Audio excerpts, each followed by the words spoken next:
3 ਬੱਚਿਆਂ ਦੀ ਮਾਂ ਵੱਲੋਂ ਇੱਕ ਮੁੰਡੇ ਨੂੰ ਫੇਸਬੁੱਕ ਦੇ ਜ਼ਰੀਏ ਫਸਾਇਆ ਜਾਂਦਾ ਹੈ। ਉਸ ਤੋਂ ਬਾਅਦ ਵਿਦੇਸ਼ ਲੈ ਕੇ ਜਾਣ ਦੇ ਲਾਲਚ ਵਿੱਚ ਉਸ ਨੂੰ ਫਸਾ ਕੇ 10 ਲੱਖ ਰੁਪਇਆ ਲੈ ਕੇ ਉਹ ਕੁੜੀ ਬਾਅਦ ਚੋਂ ਮੁੱਕਰ ਜਾਂਦੀ ਹੈ। ਮੈਂ ਜੀ 2 ਸਾਲ ਪਹਿਲਾਂ ਮਿਲਿਆ ਜੀ ਫੇਸਬੁੱਕ ਤੋਂ ਜੀ। ਸਾਡਾ ਇਦਾਂ ਫੇਸਬੁੱਕ 'ਤੇ ਸਾਡੀ ਗੱਲਬਾਤ ਚੱਲੀ 2-3 ਮਹੀਨੇ ਜੀ, ਵੀ ਆਪਦੇ ਘਰੇ ਗੱਲਬਾਤ ਕਰਕੇ ਤੈਨੂੰ ਫਿਰ ਦੱਸੂਗੀ ਵੀ ਫਿਰ ਆਪਾਂ ਵਿਆਹ ਕਰਵਾਵਾਂਗੇ, ਵੀ ਮੇਰੇ ਘਰ ਦੇ ਪੈਸਾ ਲਾਉਣ ਨੂੰ ਤਿਆਰ ਨੇ, ਵੀ ਤੁਸੀਂ ਬਾਹਰ ਤੈਨੂੰ ਚੱਲ ਜਾਂਗੇ ਬਾਹਰ ਜੀ। ਮਤਲਬ ਤੁਹਾਨੂੰ ਪਤਾ ਨਹੀਂ ਸੀਗਾ ਕਿ ਕਿਤੇ ਬਾਹਰ ਤੁਹਾਡੀ ਵਾਈਫ ਦੀ ਗੱਲ ਚੱਲ ਰਹੀ? ਮੈਡਮ 2006 ਦੇ ਵਿੱਚ ਮੈਰਿਜ ਹੋਈ ਸੀ ਜੀ, ਪਟਿਆਲੇ ਅਰੇਂਜ ਮੈਰਿਜ ਹੋਈ ਸੀ ਜੀ। ਉਹਨੇ ਆਪਦਾ ਅਲੱਗ ਭਰਿਆ ਜੀ, ਮੇਰਾ ਅਲੱਗ। ਉਦੋਂ ਮੈਨੂੰ ਇਹ ਨਹੀਂ ਸੀ ਪਤਾ ਜੀ ਵੀ ਉਹ ਵੀ ਮਤਲਬ ਵਿਆਹੀ ਹੋਈ ਹੈ। ਜਿੱਦਾਂ ਉਹਨੇ ਜਿਹੜੇ ਜਵਾਕ ਸੀ ਉਹ ਇਦਾਂ ਦੱਸਦੀ ਰਹੀ ਆ ਵੀ ਮੇਰੀ ਭੈਣ ਦੇ ਆ। ਮੇਰੇ 3 ਬੱਚੇ ਨੇ ਜੀ, ਮੇਰੇ ਬੱਚਿਆਂ ਦਾ ਫਿਊਚਰ ਖਰਾਬ ਕਰਿਆ ਪਿਆ। ਉਸ ਤੋਂ ਬਾਅਦ ਉਹਨੇ ਮੁੰਡੇ ਨੇ ਦੱਸਿਆ ਵੀ ਉਹ ਨਸ਼ੇ ਦਾ ਸਮਗਲਰੀ ਕਰਦੀ ਹੈ। ਵੀ ਮੇਰੇ ਘਰ ਦੇ ਕਿਹਾ ਕਿ ਮੇਰੇ ਘਰ ਵਾਲੇ ਨਾਲ ਸੰਬੰਧ ਨਹੀਂ ਵਧੀਆ? ਹਾਂਜੀ, ਮੇਰੇ ਸੰਬੰਧ ਵਧੀਆ ਨਹੀਂ। ਉਹ ਮੈਨੂੰ ਬਹੁਤ ਕੁੱਟਦਾ ਮਾਰਦਾ ਜੀ, ਵੀ ਉਹ ਇਹਨੂੰ ਬਹੁਤ ਕੁਝ ਮਾੜਾ ਚੰਗਾ ਇਹਨਾਂ ਬਾਰੇ ਕਿਹਾ ਜੀ। ਤਾਂ ਉਹ ਮਤਲਬ ਰੋਜ਼ ਲੜਾਈ ਝਗੜਾ ਜੀ, ਕਦੇ ਮੇਰੀ ਮਦਰ ਨੂੰ ਕੁੱਟਿਆ ਕਰੇ, ਕਦੇ ਮੇਰੇ ਫਾਦਰ ਨੂੰ ਕੁੱਟਿਆ ਕਰੇ। ਮੇਰੀ ਮਦਰ ਦਾ ਪੇਟ ਦਾ ਹਾਲ ਦੇਖੋ ਜੀ। ਮੁੜ ਕੇ ਮੈਂ ਪੈਸੇ ਮੰਗਣ ਗਿਆ ਜੀ, ਜਦੋਂ ਵੀ ਰੌਲਾ ਪੈਣ ਲੱਗ ਗਿਆ ਮੇਰੇ ਪੈਸੇ ਦੇ, ਮੈਨੂੰ ਲੋੜ ਹੈ, ਮੇਰੇ ਘਰੇ ਪ੍ਰੋਬਲਮ ਆ। ਨਾਭੇ ਮਿਲਿਆ ਜੀ ਅਸੀਂ। ਇਹ ਮੈਨੂੰ ਕਹਿੰਦੇ ਨਾਭੇ ਆ ਜਾ। ਉਹ ਮੈਨੂੰ ਪੁੱਠਾ ਸਿੱਧਾ ਕਾਫੀ ਬੋਲੀ ਜੀ। ਫਿਰ ਮੈਂ ਉੱਥੇ ਗੱਡੀ 'ਚ ਹੀ ਕੁੱਟੀ ਹੈ ਜੀ, ਬਹੁਤ ਕੁੱਟੀ ਆ ਉੱਥੇ। ਲੋਕਾਂ ਨੇ ਮਤਲਬ ਕਾਫੀ ਇਕੱਠ ਹੋ ਗਿਆ ਜੀ, ਉਹਨਾਂ ਨੇ ਮੇਰੇ ਤੋਂ ਛੁਡਾਈ ਹੈ। ਸਾਰੇ ਚਾਲੇ ਸਾਂ ਵੇਖੇ, ਸਾਡੇ ਕੋਈ ਸਾਡੇ ਮਨ 'ਚ ਪਸੰਦ ਨਹੀਂ ਸੀ ਆਈ। ਅਸੀਂ ਆਪਦੇ ਪੁੱਤਰ ਨੂੰ ਵੀ ਬਹੁਤ ਮਾੜਾ ਚੰਗਾ ਬੋਲੇ, ਵੀ ਇੱਕ ਅਸੀਂ ਉਦੋਂ ਸੀ ਰਾਤ ਨੂੰ ਅਸੀਂ ਮਰੇ ਨਹੀਂਗੇ। ਪੂਰਾ ਸਾਨੂੰ ਐ ਨਹੀਂ ਤੀ ਮਸਾ ਮੁੰਡਾ ਹੋਇਆ, ਸਾਨੂੰ ਮੁੰਡਾ ਬਣਾ ਦਿਖਾਇਆ ਇਹਨਾਂ ਨੇ। ਤੁਸੀਂ ਗਵਾਹ ਹੋ? हाँ जी, मैं जिम्मे पैसे मैं ही दिते जी, मैं पैली ਲਈ है। ਇਹਨੂੰ ਮੈਂ ਕਹਿ ਹਟਿਆ ਜੀ, ਮੈਂ ਕਿਹਾ ਠੱਗੀ ਦਾ ਬਣ ਜਾਊਗਾ। ਕਹਿੰਦਾ ਮੇਰਾ ਅੰਕਲ ਮੇਰੀ ਰੋਟੀ ਦਾ ਮਸਲਾ ਹੁੰਦਾ ਹੈ। ਚਾਰੇ ਪਾਸਿਓਂ ਮਤਲਬ ਹੋਇਆ ਪਿਆ ਜੀ, ਕੁਝ ਪੱਲੇ ਨਹੀਂ ਜਾਏਗਾ ਜੀ, ਸਾਰਾ ਕੁਝ ਲੁੱਟ ਕੇ। ਉਹਦਾ ਇੱਕ ਮੁੰਡੇ ਨਾਲ ਨਹੀਂ ਜੀ, ਘੱਟੋ ਘੱਟ ਪਹਿਲਾਂ ਵੀ ਮੈਨੂੰ ਕਾਫੀ ਵਾਰ ਫੋਨ ਆ ਗਏ। ਕੋਈ ਕਹਿਣਾ ਮੁੰਡੇ ਨੇ ਵੀ ਮੇਰੇ ਨਾਲ ਰਹਿੰਦੀ ਸੀ, ਮੈਂ ਵੀਰੇ ਮੇਰੇ ਨਾਲ ਇੰਨੇ ਪੈਸੇ ਖਾ ਗਈ। ਮੈਂ ਕਹਿੰਦਾ ਸੀ ਤੂੰ ਮੂਹਰੇ ਆ। ਮੇਰੇ ਬੱਚਿਆਂ ਤੋਂ ਇਹੋ ਜਿਹਾ ਗਲਤ ਕੰਮ ਕਰਵਾ ਰਹੀ ਹੈ ਜੀ। ਹਜੇ 15 ਸਾਲ ਦੀ ਮੇਰੀ ਬੇਟੀ ਹੈ ਜੀ। ਮੈਂ ਇੰਨਾ ਪਰੇਸ਼ਾਨ ਹੋਇਆ ਪਿਆ ਮੈਡਮ, ਮੈਂ ਤੁਹਾਨੂੰ ਦੱਸ ਨਹੀਂ ਸਕਦਾ ਜੀ। ਤੁਹਾਨੂੰ ਵੀ ਬੱਚਿਆਂ ਤੋਂ ਦੂਰ ਕੀਤਾ ਹੋਇਆ ਹੈ? ਜੀ ਮੈਡਮ ਬਹੁਤ ਜ਼ਿਆਦਾ ਜੀ, ਮੇਰੇ ਨਾਲ ਬੱਚਿਆਂ ਦਾ ਪਿਆਰ ਹੀ ਨਹੀਂ ਰਹਿਣ ਦਿੱਤਾ ਜੀ। ਉੱਤੋਂ ਮੈਨੂੰ ਗੱਡੀ 'ਚ ਜਦੋਂ ਮੈਂ ਪੁੱਛਿਆ ਨੂੰ, ਮੈਂ ਕਿਹਾ ਤੂੰ ਆਹ ਕੁਝ ਕੀਤਾ ਵੀ ਤੂੰ ਮੈਨੂੰ ਕਿਉਂ ਨਹੀਂ ਦੱਸਿਆ? ਮੈਨੂੰ ਵੀ ਮੈਂ ਨਹੀਂ ਤੇਰੇ ਨਾਲ ਜਾਣਾ। ਉੱਥੋਂ ਮੈਂ ਉਹਦੇ ਨਾਲ ਅਲੱਗ ਹੋ ਗਿਆ ਜੀ, ਗੱਡੀ 'ਚ ਉਤਰ ਗਿਆ। ਉਤਰ ਕੇ ਜਦੋਂ ਮੈਂ ਪੈਸੇ ਮੰਗੇ ਜੀ ਤੋਂ ਮੁੜ ਕੇ ਥੋੜ੍ਹੇ ਦਿਨਾਂ ਮੈਂ ਉੱਥੋਂ ਆ ਗਿਆ ਜੀ। ਮੈਂ ਬੱਸ ਚੜ੍ਹ ਕੇ ਆਪਦਾ, ਮੈਂ ਕਿਹਾ ਮੈਂ ਨਹੀਂ ਤੇਰੇ ਨਾਲ ਜਾਂਦਾ ਹੈਗਾ, ਵੀ ਤੂੰ ਜਾ ਆਪਦਾ। ਉਦੋਂ ਮੁੜ ਕੇ ਮੈਂ ਉਹਦੇ ਇਸੇ ਯਕੀਨ ਦੇ ਕਰਕੇ ਜੀ ਉਹਨੂੰ ਮੈਂ ਪੈਸੇ ਦੇਤੇ ਜੀ। ਅਤੇ ਉਦੋਂ ਘਰੇ ਬੈਠੇ ਨੇ ਜੀ, ਘਰੇ ਬੈਠ ਕੇ ਬੰਦਾ ਸਾਨੂੰ ਦੋਨਾਂ ਨੂੰ ਪੈਸੇ ਗਿਣਾ ਕੇ ਗਿਆ, ਕਿਉਂਕਿ ਜਿਹੜਾ ਬੰਦਾ ਪੈਸੇ ਦਿੰਦਾ ਜੀ, ਪੈਸੇ ਅਗਲਾ ਗਿਣਾ ਕੇ ਦੇ ਕੇ ਜਾਂਦਾ ਹੈ। 10 ਲੱਖ ਰੁਪਈਆ ਸੀ, 9,37,000 ਰੁਪਏ ਦੀ ਮਤਲਬ ਸਾਡੀ ਜ਼ਮੀਨ ਸੀ। 9,37,000 ਰੁਪਏ ਉਹਨੇ ਦਿੱਤਾ ਜੀ। ਸਤਿ ਸ਼੍ਰੀ ਅਕਾਲ, ਤੁਸੀਂ ਦੇਖ ਰਹੇ ਹੋ ਡੇਲੀ ਪੋਸਟ ਪੰਜਾਬੀ। ਮੈਂ ਹਾਂ ਜਸਨੂਰ ਤਵਨ। ਵਿਦੇਸ਼ ਜਾਣ ਦੇ ਨਾਮ ਤੇ ਲਗਾਤਾਰ ਠੱਗੀਆਂ ਹੋ ਰਹੀਆਂ ਨੇ ਤੇ ਇੱਕ ਵਾਰ ਫਿਰ ਮਾਮਲਾ ਬਰਨਾਲਾ ਦੇ ਪਿੰਡ ਬਦਬਰ ਤੋਂ ਸਾਹਮਣੇ ਆ ਰਿਹਾ, ਜਿੱਥੇ 3 ਬੱਚਿਆਂ ਦੀ ਮਾਂ ਵੱਲੋਂ ਇੱਕ ਮੁੰਡੇ ਨੂੰ ਫੇਸਬੁੱਕ ਦੇ ਜ਼ਰੀਏ ਫਸਾਇਆ ਜਾਂਦਾ ਹੈ ਤੇ ਉਸ ਤੋਂ ਬਾਅਦ ਵਿਦੇਸ਼ ਲੈ ਕੇ ਜਾਣ ਦੇ ਲਾਲਚ ਵਿੱਚ ਉਸ ਨੂੰ ਫਸਾ ਕੇ 10 ਲੱਖ ਰੁਪਇਆ ਲੈ ਕੇ ਉਹ ਕੁੜੀ ਬਾਅਦ ਚੋਂ ਮੁੱਕਰ ਜਾਂਦੀ ਹੈ। ਤਾਂ ਇਸ ਵਕਤ ਸਾਡੇ ਨਾਲ ਉਸ ਮੁੰਡੇ ਦਾ ਪਰਿਵਾਰ ਵੀ ਮੌਜੂਦ ਹੈ। ਮਨਦੀਪ ਹੈ ਮੁੰਡੇ ਦਾ ਨਾਮ, ਕਬੱਡੀ ਪਲੇਅਰ ਹੈ, ਤੇ ਨਾਲ ਇੱਕ ਹੋਰ ਨੌਜਵਾਨ ਮੌਜੂਦ ਹੈ ਜੋ ਉਸ ਔਰਤ ਦਾ ਪਤੀ ਹੈ। ਤਾਂ ਇੱਕ ਪਾਸੇ ਉਹ ਜਿਹਨੂੰ ਫੇਸਬੁੱਕ ਤੇ ਲਾਲਚ ਦਿੱਤਾ ਜਾਂਦਾ ਹੈ, ਬਾਅਦ ਚੋਂ ਮਿਲਦੇ ਵੀ ਨੇ, ਤੇ ਇੱਕ ਪਾਸੇ ਉਹ ਜੋ ਉਸ ਔਰਤ ਦਾ ਪਤੀ ਹੈ। ਦੋਨੋਂ ਇਸ ਵਕਤ ਸਾਡੇ ਨਾਲ ਮੌਜੂਦ ਨੇ। ਦੋਨੋਂ ਠੱਗੀ ਦਾ ਸ਼ਿਕਾਰ ਹੋਏ ਨੇ, ਦੋਨਾਂ ਨੂੰ ਫਸਾਇਆ ਗਿਆ। ਪੂਰਾ ਮਾਮਲਾ ਕੀ ਹੈ, ਇਹਨਾਂ ਦੋਨਾਂ ਪਰਿਵਾਰਾਂ ਨਾਲ ਗੱਲਬਾਤ ਕਰਕੇ ਤੁਹਾਡੇ ਤੱਕ ਪਹੁੰਚਾ ਦਿੰਦੇ ਹਾਂ। ਮਨਦੀਪ ਜੀ, ਤੁਹਾਡੇ ਤੋਂ ਪੁੱਛਣਾ ਚਾਹਾਂਗੇ, ਕਿਸ ਤਰ੍ਹਾਂ ਮੁਲਾਕਾਤ ਹੁੰਦੀ ਹੈ, ਕਿਹੜਾ ਦਿਨ ਸੀ, ਕਿਹੜੇ ਸਨ ਵਿੱਚ ਤੁਹਾਡੀ ਮੁਲਾਕਾਤ ਸ਼ੁਰੂ ਹੁੰਦੀ ਹੈ, ਕੀ ਗੱਲ ਹੋਈ, ਉਸ ਤੋਂ ਬਾਅਦ ਕਦੋਂ ਮਿਲੇ, ਕੀ ਹੈ ਪੂਰਾ ਮਾਮਲਾ, ਸਾਡੇ ਦਰਸ਼ਕਾਂ ਨਾਲ ਸਾਂਝਾ ਕਰੋ। ਮੈਡਮ ਜੀ 2 ਸਾਲ ਪਹਿਲਾਂ ਮਿਲਿਆ ਜੀ ਫੇਸਬੁੱਕ ਤੋਂ ਜੀ। ਸਾਡਾ ਇੱਦਾਂ ਫੇਸਬੁੱਕ 'ਤੇ ਸਾਡੀ ਗੱਲਬਾਤ ਚੱਲੀ 2-3 ਮਹੀਨੇ ਜੀ। ਬਾਅਦ 'ਚ ਜੀ ਮਤਲਬ ਮੇਰੇ ਘਰ ਆਈ ਹੈ ਜੀ। ਉਹ ਘਰ ਆ ਕਹਿੰਦੀ ਮੈਂ ਤੇਰੇ ਪਰਿਵਾਰ ਨਾਲ ਗੱਲਬਾਤ ਕਰਨੀ ਆ, ਮਿਲਣਾ। ਅਤੇ ਉਸ ਤੋਂ ਬਾਅਦ ਵੀ ਆਪਾਂ ਬਾਹਰ ਦਾ ਲਾ ਲਾਂਗੇ, ਵੀ ਮੈਂ ਤੇਰੇ ਪਰਿਵਾਰ ਨਾਲ ਗੱਲਬਾਤ ਕਰਕੇ ਸਾਰੀ ਵੀ ਆਪਦੇ ਘਰੇ ਗੱਲਬਾਤ ਕਰਕੇ ਤੈਨੂੰ ਫਿਰ ਦੱਸੂਗੀ, ਵੀ ਫਿਰ ਆਪਾਂ ਵਿਆਹ ਕਰਵਾਵਾਂਗੇ, ਵੀ ਮੇਰੇ ਘਰ ਦੇ ਪੈਸਾ ਲਾਉਣ ਨੂੰ ਤਿਆਰ ਨੇ, ਵੀ ਤੁਸੀਂ ਬਾਹਰ ਤੈਨੂੰ ਚੱਲ ਜਾਂਗੇ ਬਾਹਰ ਜੀ। ਮਤਲਬ ਉਸ ਤੋਂ ਬਾਅਦ ਜੀ ਸਾਡਾ ਚਲੋ ਗੱਲਬਾਤ ਸਾਡੀ ਚੱਲਦੀ ਰਹੀ ਜੀ ਕਾਫੀ ਟਾਈਮ। 2-3 ਮਹੀਨਿਆਂ ਬਾਅਦ ਅਸੀਂ ਲੁਧਿਆਣੇ ਗਏ ਹਾਂ ਜੀ।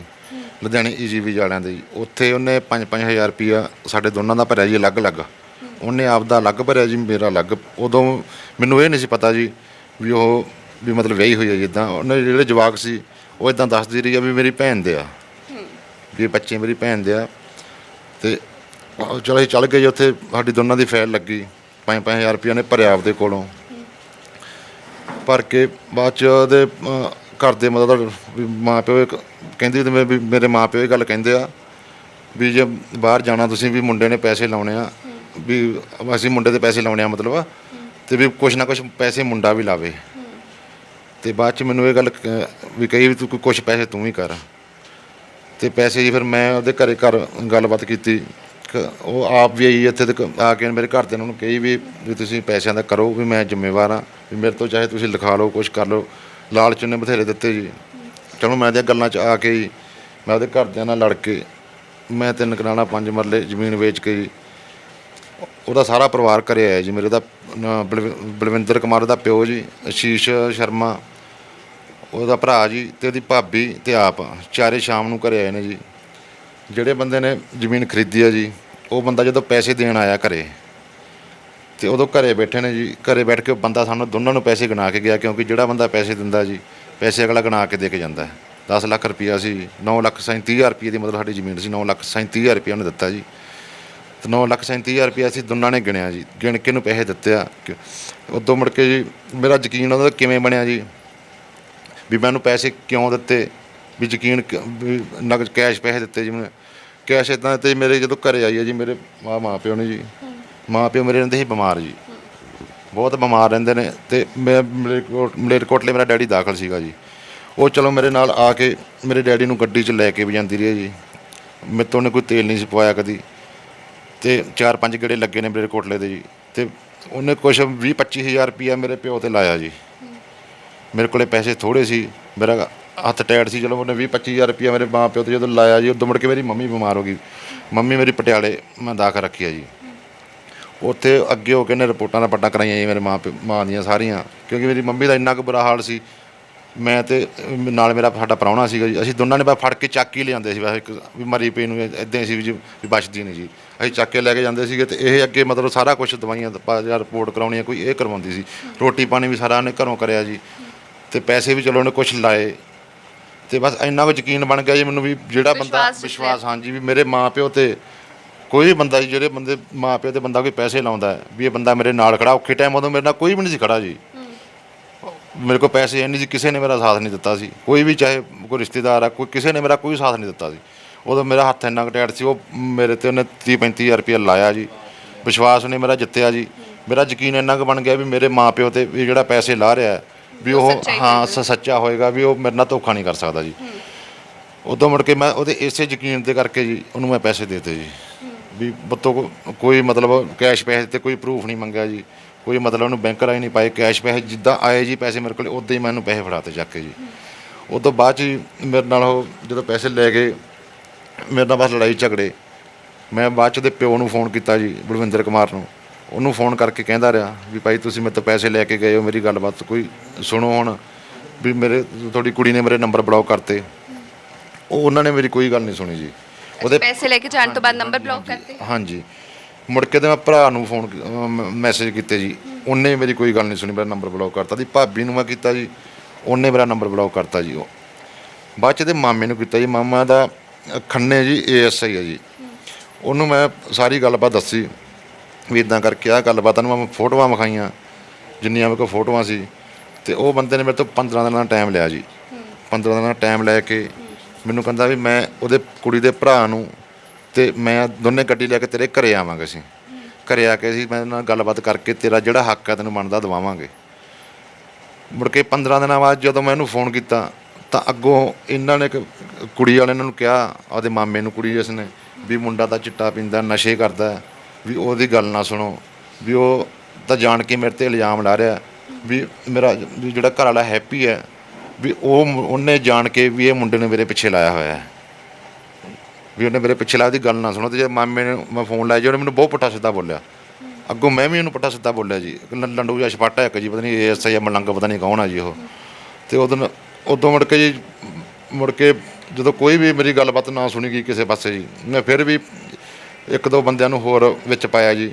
ਗੱਲਬਾਤ ਕੀਤੀ, ਕਿਸੇ ਨੇ ਮੇਰੀ ਕੋਈ ਗੱਲ ਨਹੀਂ ਸੁਣੀ। ਜਦੋਂ ਜਮਾ ਹਾਰ ਗਿਆ ਜੀ ਮੈਂ, ਮੁੜ ਕੇ ਫਿਰ ਇਹ ਹੈਪੀ ਸ਼ਰਮਾ ਨਾਲ ਮੈਂ ਕੰਟੈਕਟ ਕਰਕੇ ਇਹਨੂੰ ਸਾਰੀ ਇਹਨਾਂ ਨਾਲ ਗੱਲਬਾਤ ਤੁਹਾਡਾ ਕੰਟੈਕਟ ਕਿੱਦਾਂ ਹੋਇਆ? ਸਾਡੀ ਫੇਸਬੁੱਕ ਤੋਂ ਨਾ ਕੰਟੈਕਟ ਹੋਇਆ ਜੀ, ਮੇਰੇ ਕੋਲ ਪ੍ਰੂਫ ਨੇ ਤੁਹਾਨੂੰ ਉਹਦੇ। ਪਤਾ ਕਦੋਂ ਲੱਗਿਆ ਕਿ ਉਹ ਵਿਆਹੇ ਹੋਏ ਹੈ? ਮੈਨੂੰ ਉਹਨੇ ਦੱਸਿਆ ਜੀ ਸਾਲ ਬਾਅਦ ਹੀ ਦੱਸਿਆ ਮੈਨੂੰ ਇਹ ਗੱਲ ਜੀ ਉਹਨਾਂ ਨੇ। ਤੇ ਉਹਨਾਂ ਕੋਲ ਕਹਿੰਦੇ ਮੇਰੇ ਕੋਲ ਇੱਕ ਜਵਾਕ ਆ। ਤੇ ਮੈਂ ਕਿਹਾ ਵੀ ਚਲੋ ਕੋਈ ਗੱਲ ਨਹੀਂ, ਚਲੋ ਮੈਡਮ ਮੈਨੂੰ ਵੀ ਲੋੜ ਸੀ, ਮੇਰਾ ਘਰ ਤੁਸੀਂ ਦੇਖਦੇ ਹੋ ਨਾ ਜੀ, ਵੀ ਹਰੇਕ ਬੰਦੇ ਨੂੰ ਕੰਮ ਦੀ ਲੋੜ ਹੁੰਦੀ ਹੈ। ਮੇਰੇ ਘਰੇ ਇੰਨੀ ਗਰੀਬੀ ਹੈ, ਮੇਰੇ ਮਾਂ ਪਿਓ ਤੇ ਮੈਂ 6-7 ਲੱਖ ਰੁਪਈਆ ਲਾਇਆ, ਤੇ ਹੋਰ ਮੇਰੇ ਕੋਲ ਕੋਈ ਜ਼ਮੀਨ ਦਾ ਕੋਈ ਸਾਧਨ ਨਹੀਂ ਹੈਗਾ। ਜਿਹੜੀ 3 ਕਨਾਲਾਂ ਜ਼ਮੀਨ ਸੀ ਉਹ ਮੈਂ ਦੇਤੀ, ਕਿਉਂਕਿ ਹਰ ਇੱਕ ਬੰਦੇ ਨੂੰ ਹੁੰਦਾ ਵੀ ਮੈਂ ਕੁਛ ਅੱਗੇ ਵਧਾਂ, ਕੋਈ ਮੇਰਾ ਕੰਮ ਬਣੇ। ਮੇਰੀ ਗੇਮ ਆ, ਕਬੱਡੀ ਖੇਡਦਾ ਜੀ, ਮੇਰੀ ਗੇਮ ਤਕੜੀ ਗੇਮ ਸੀ ਮੇਰੀ ਜੀ।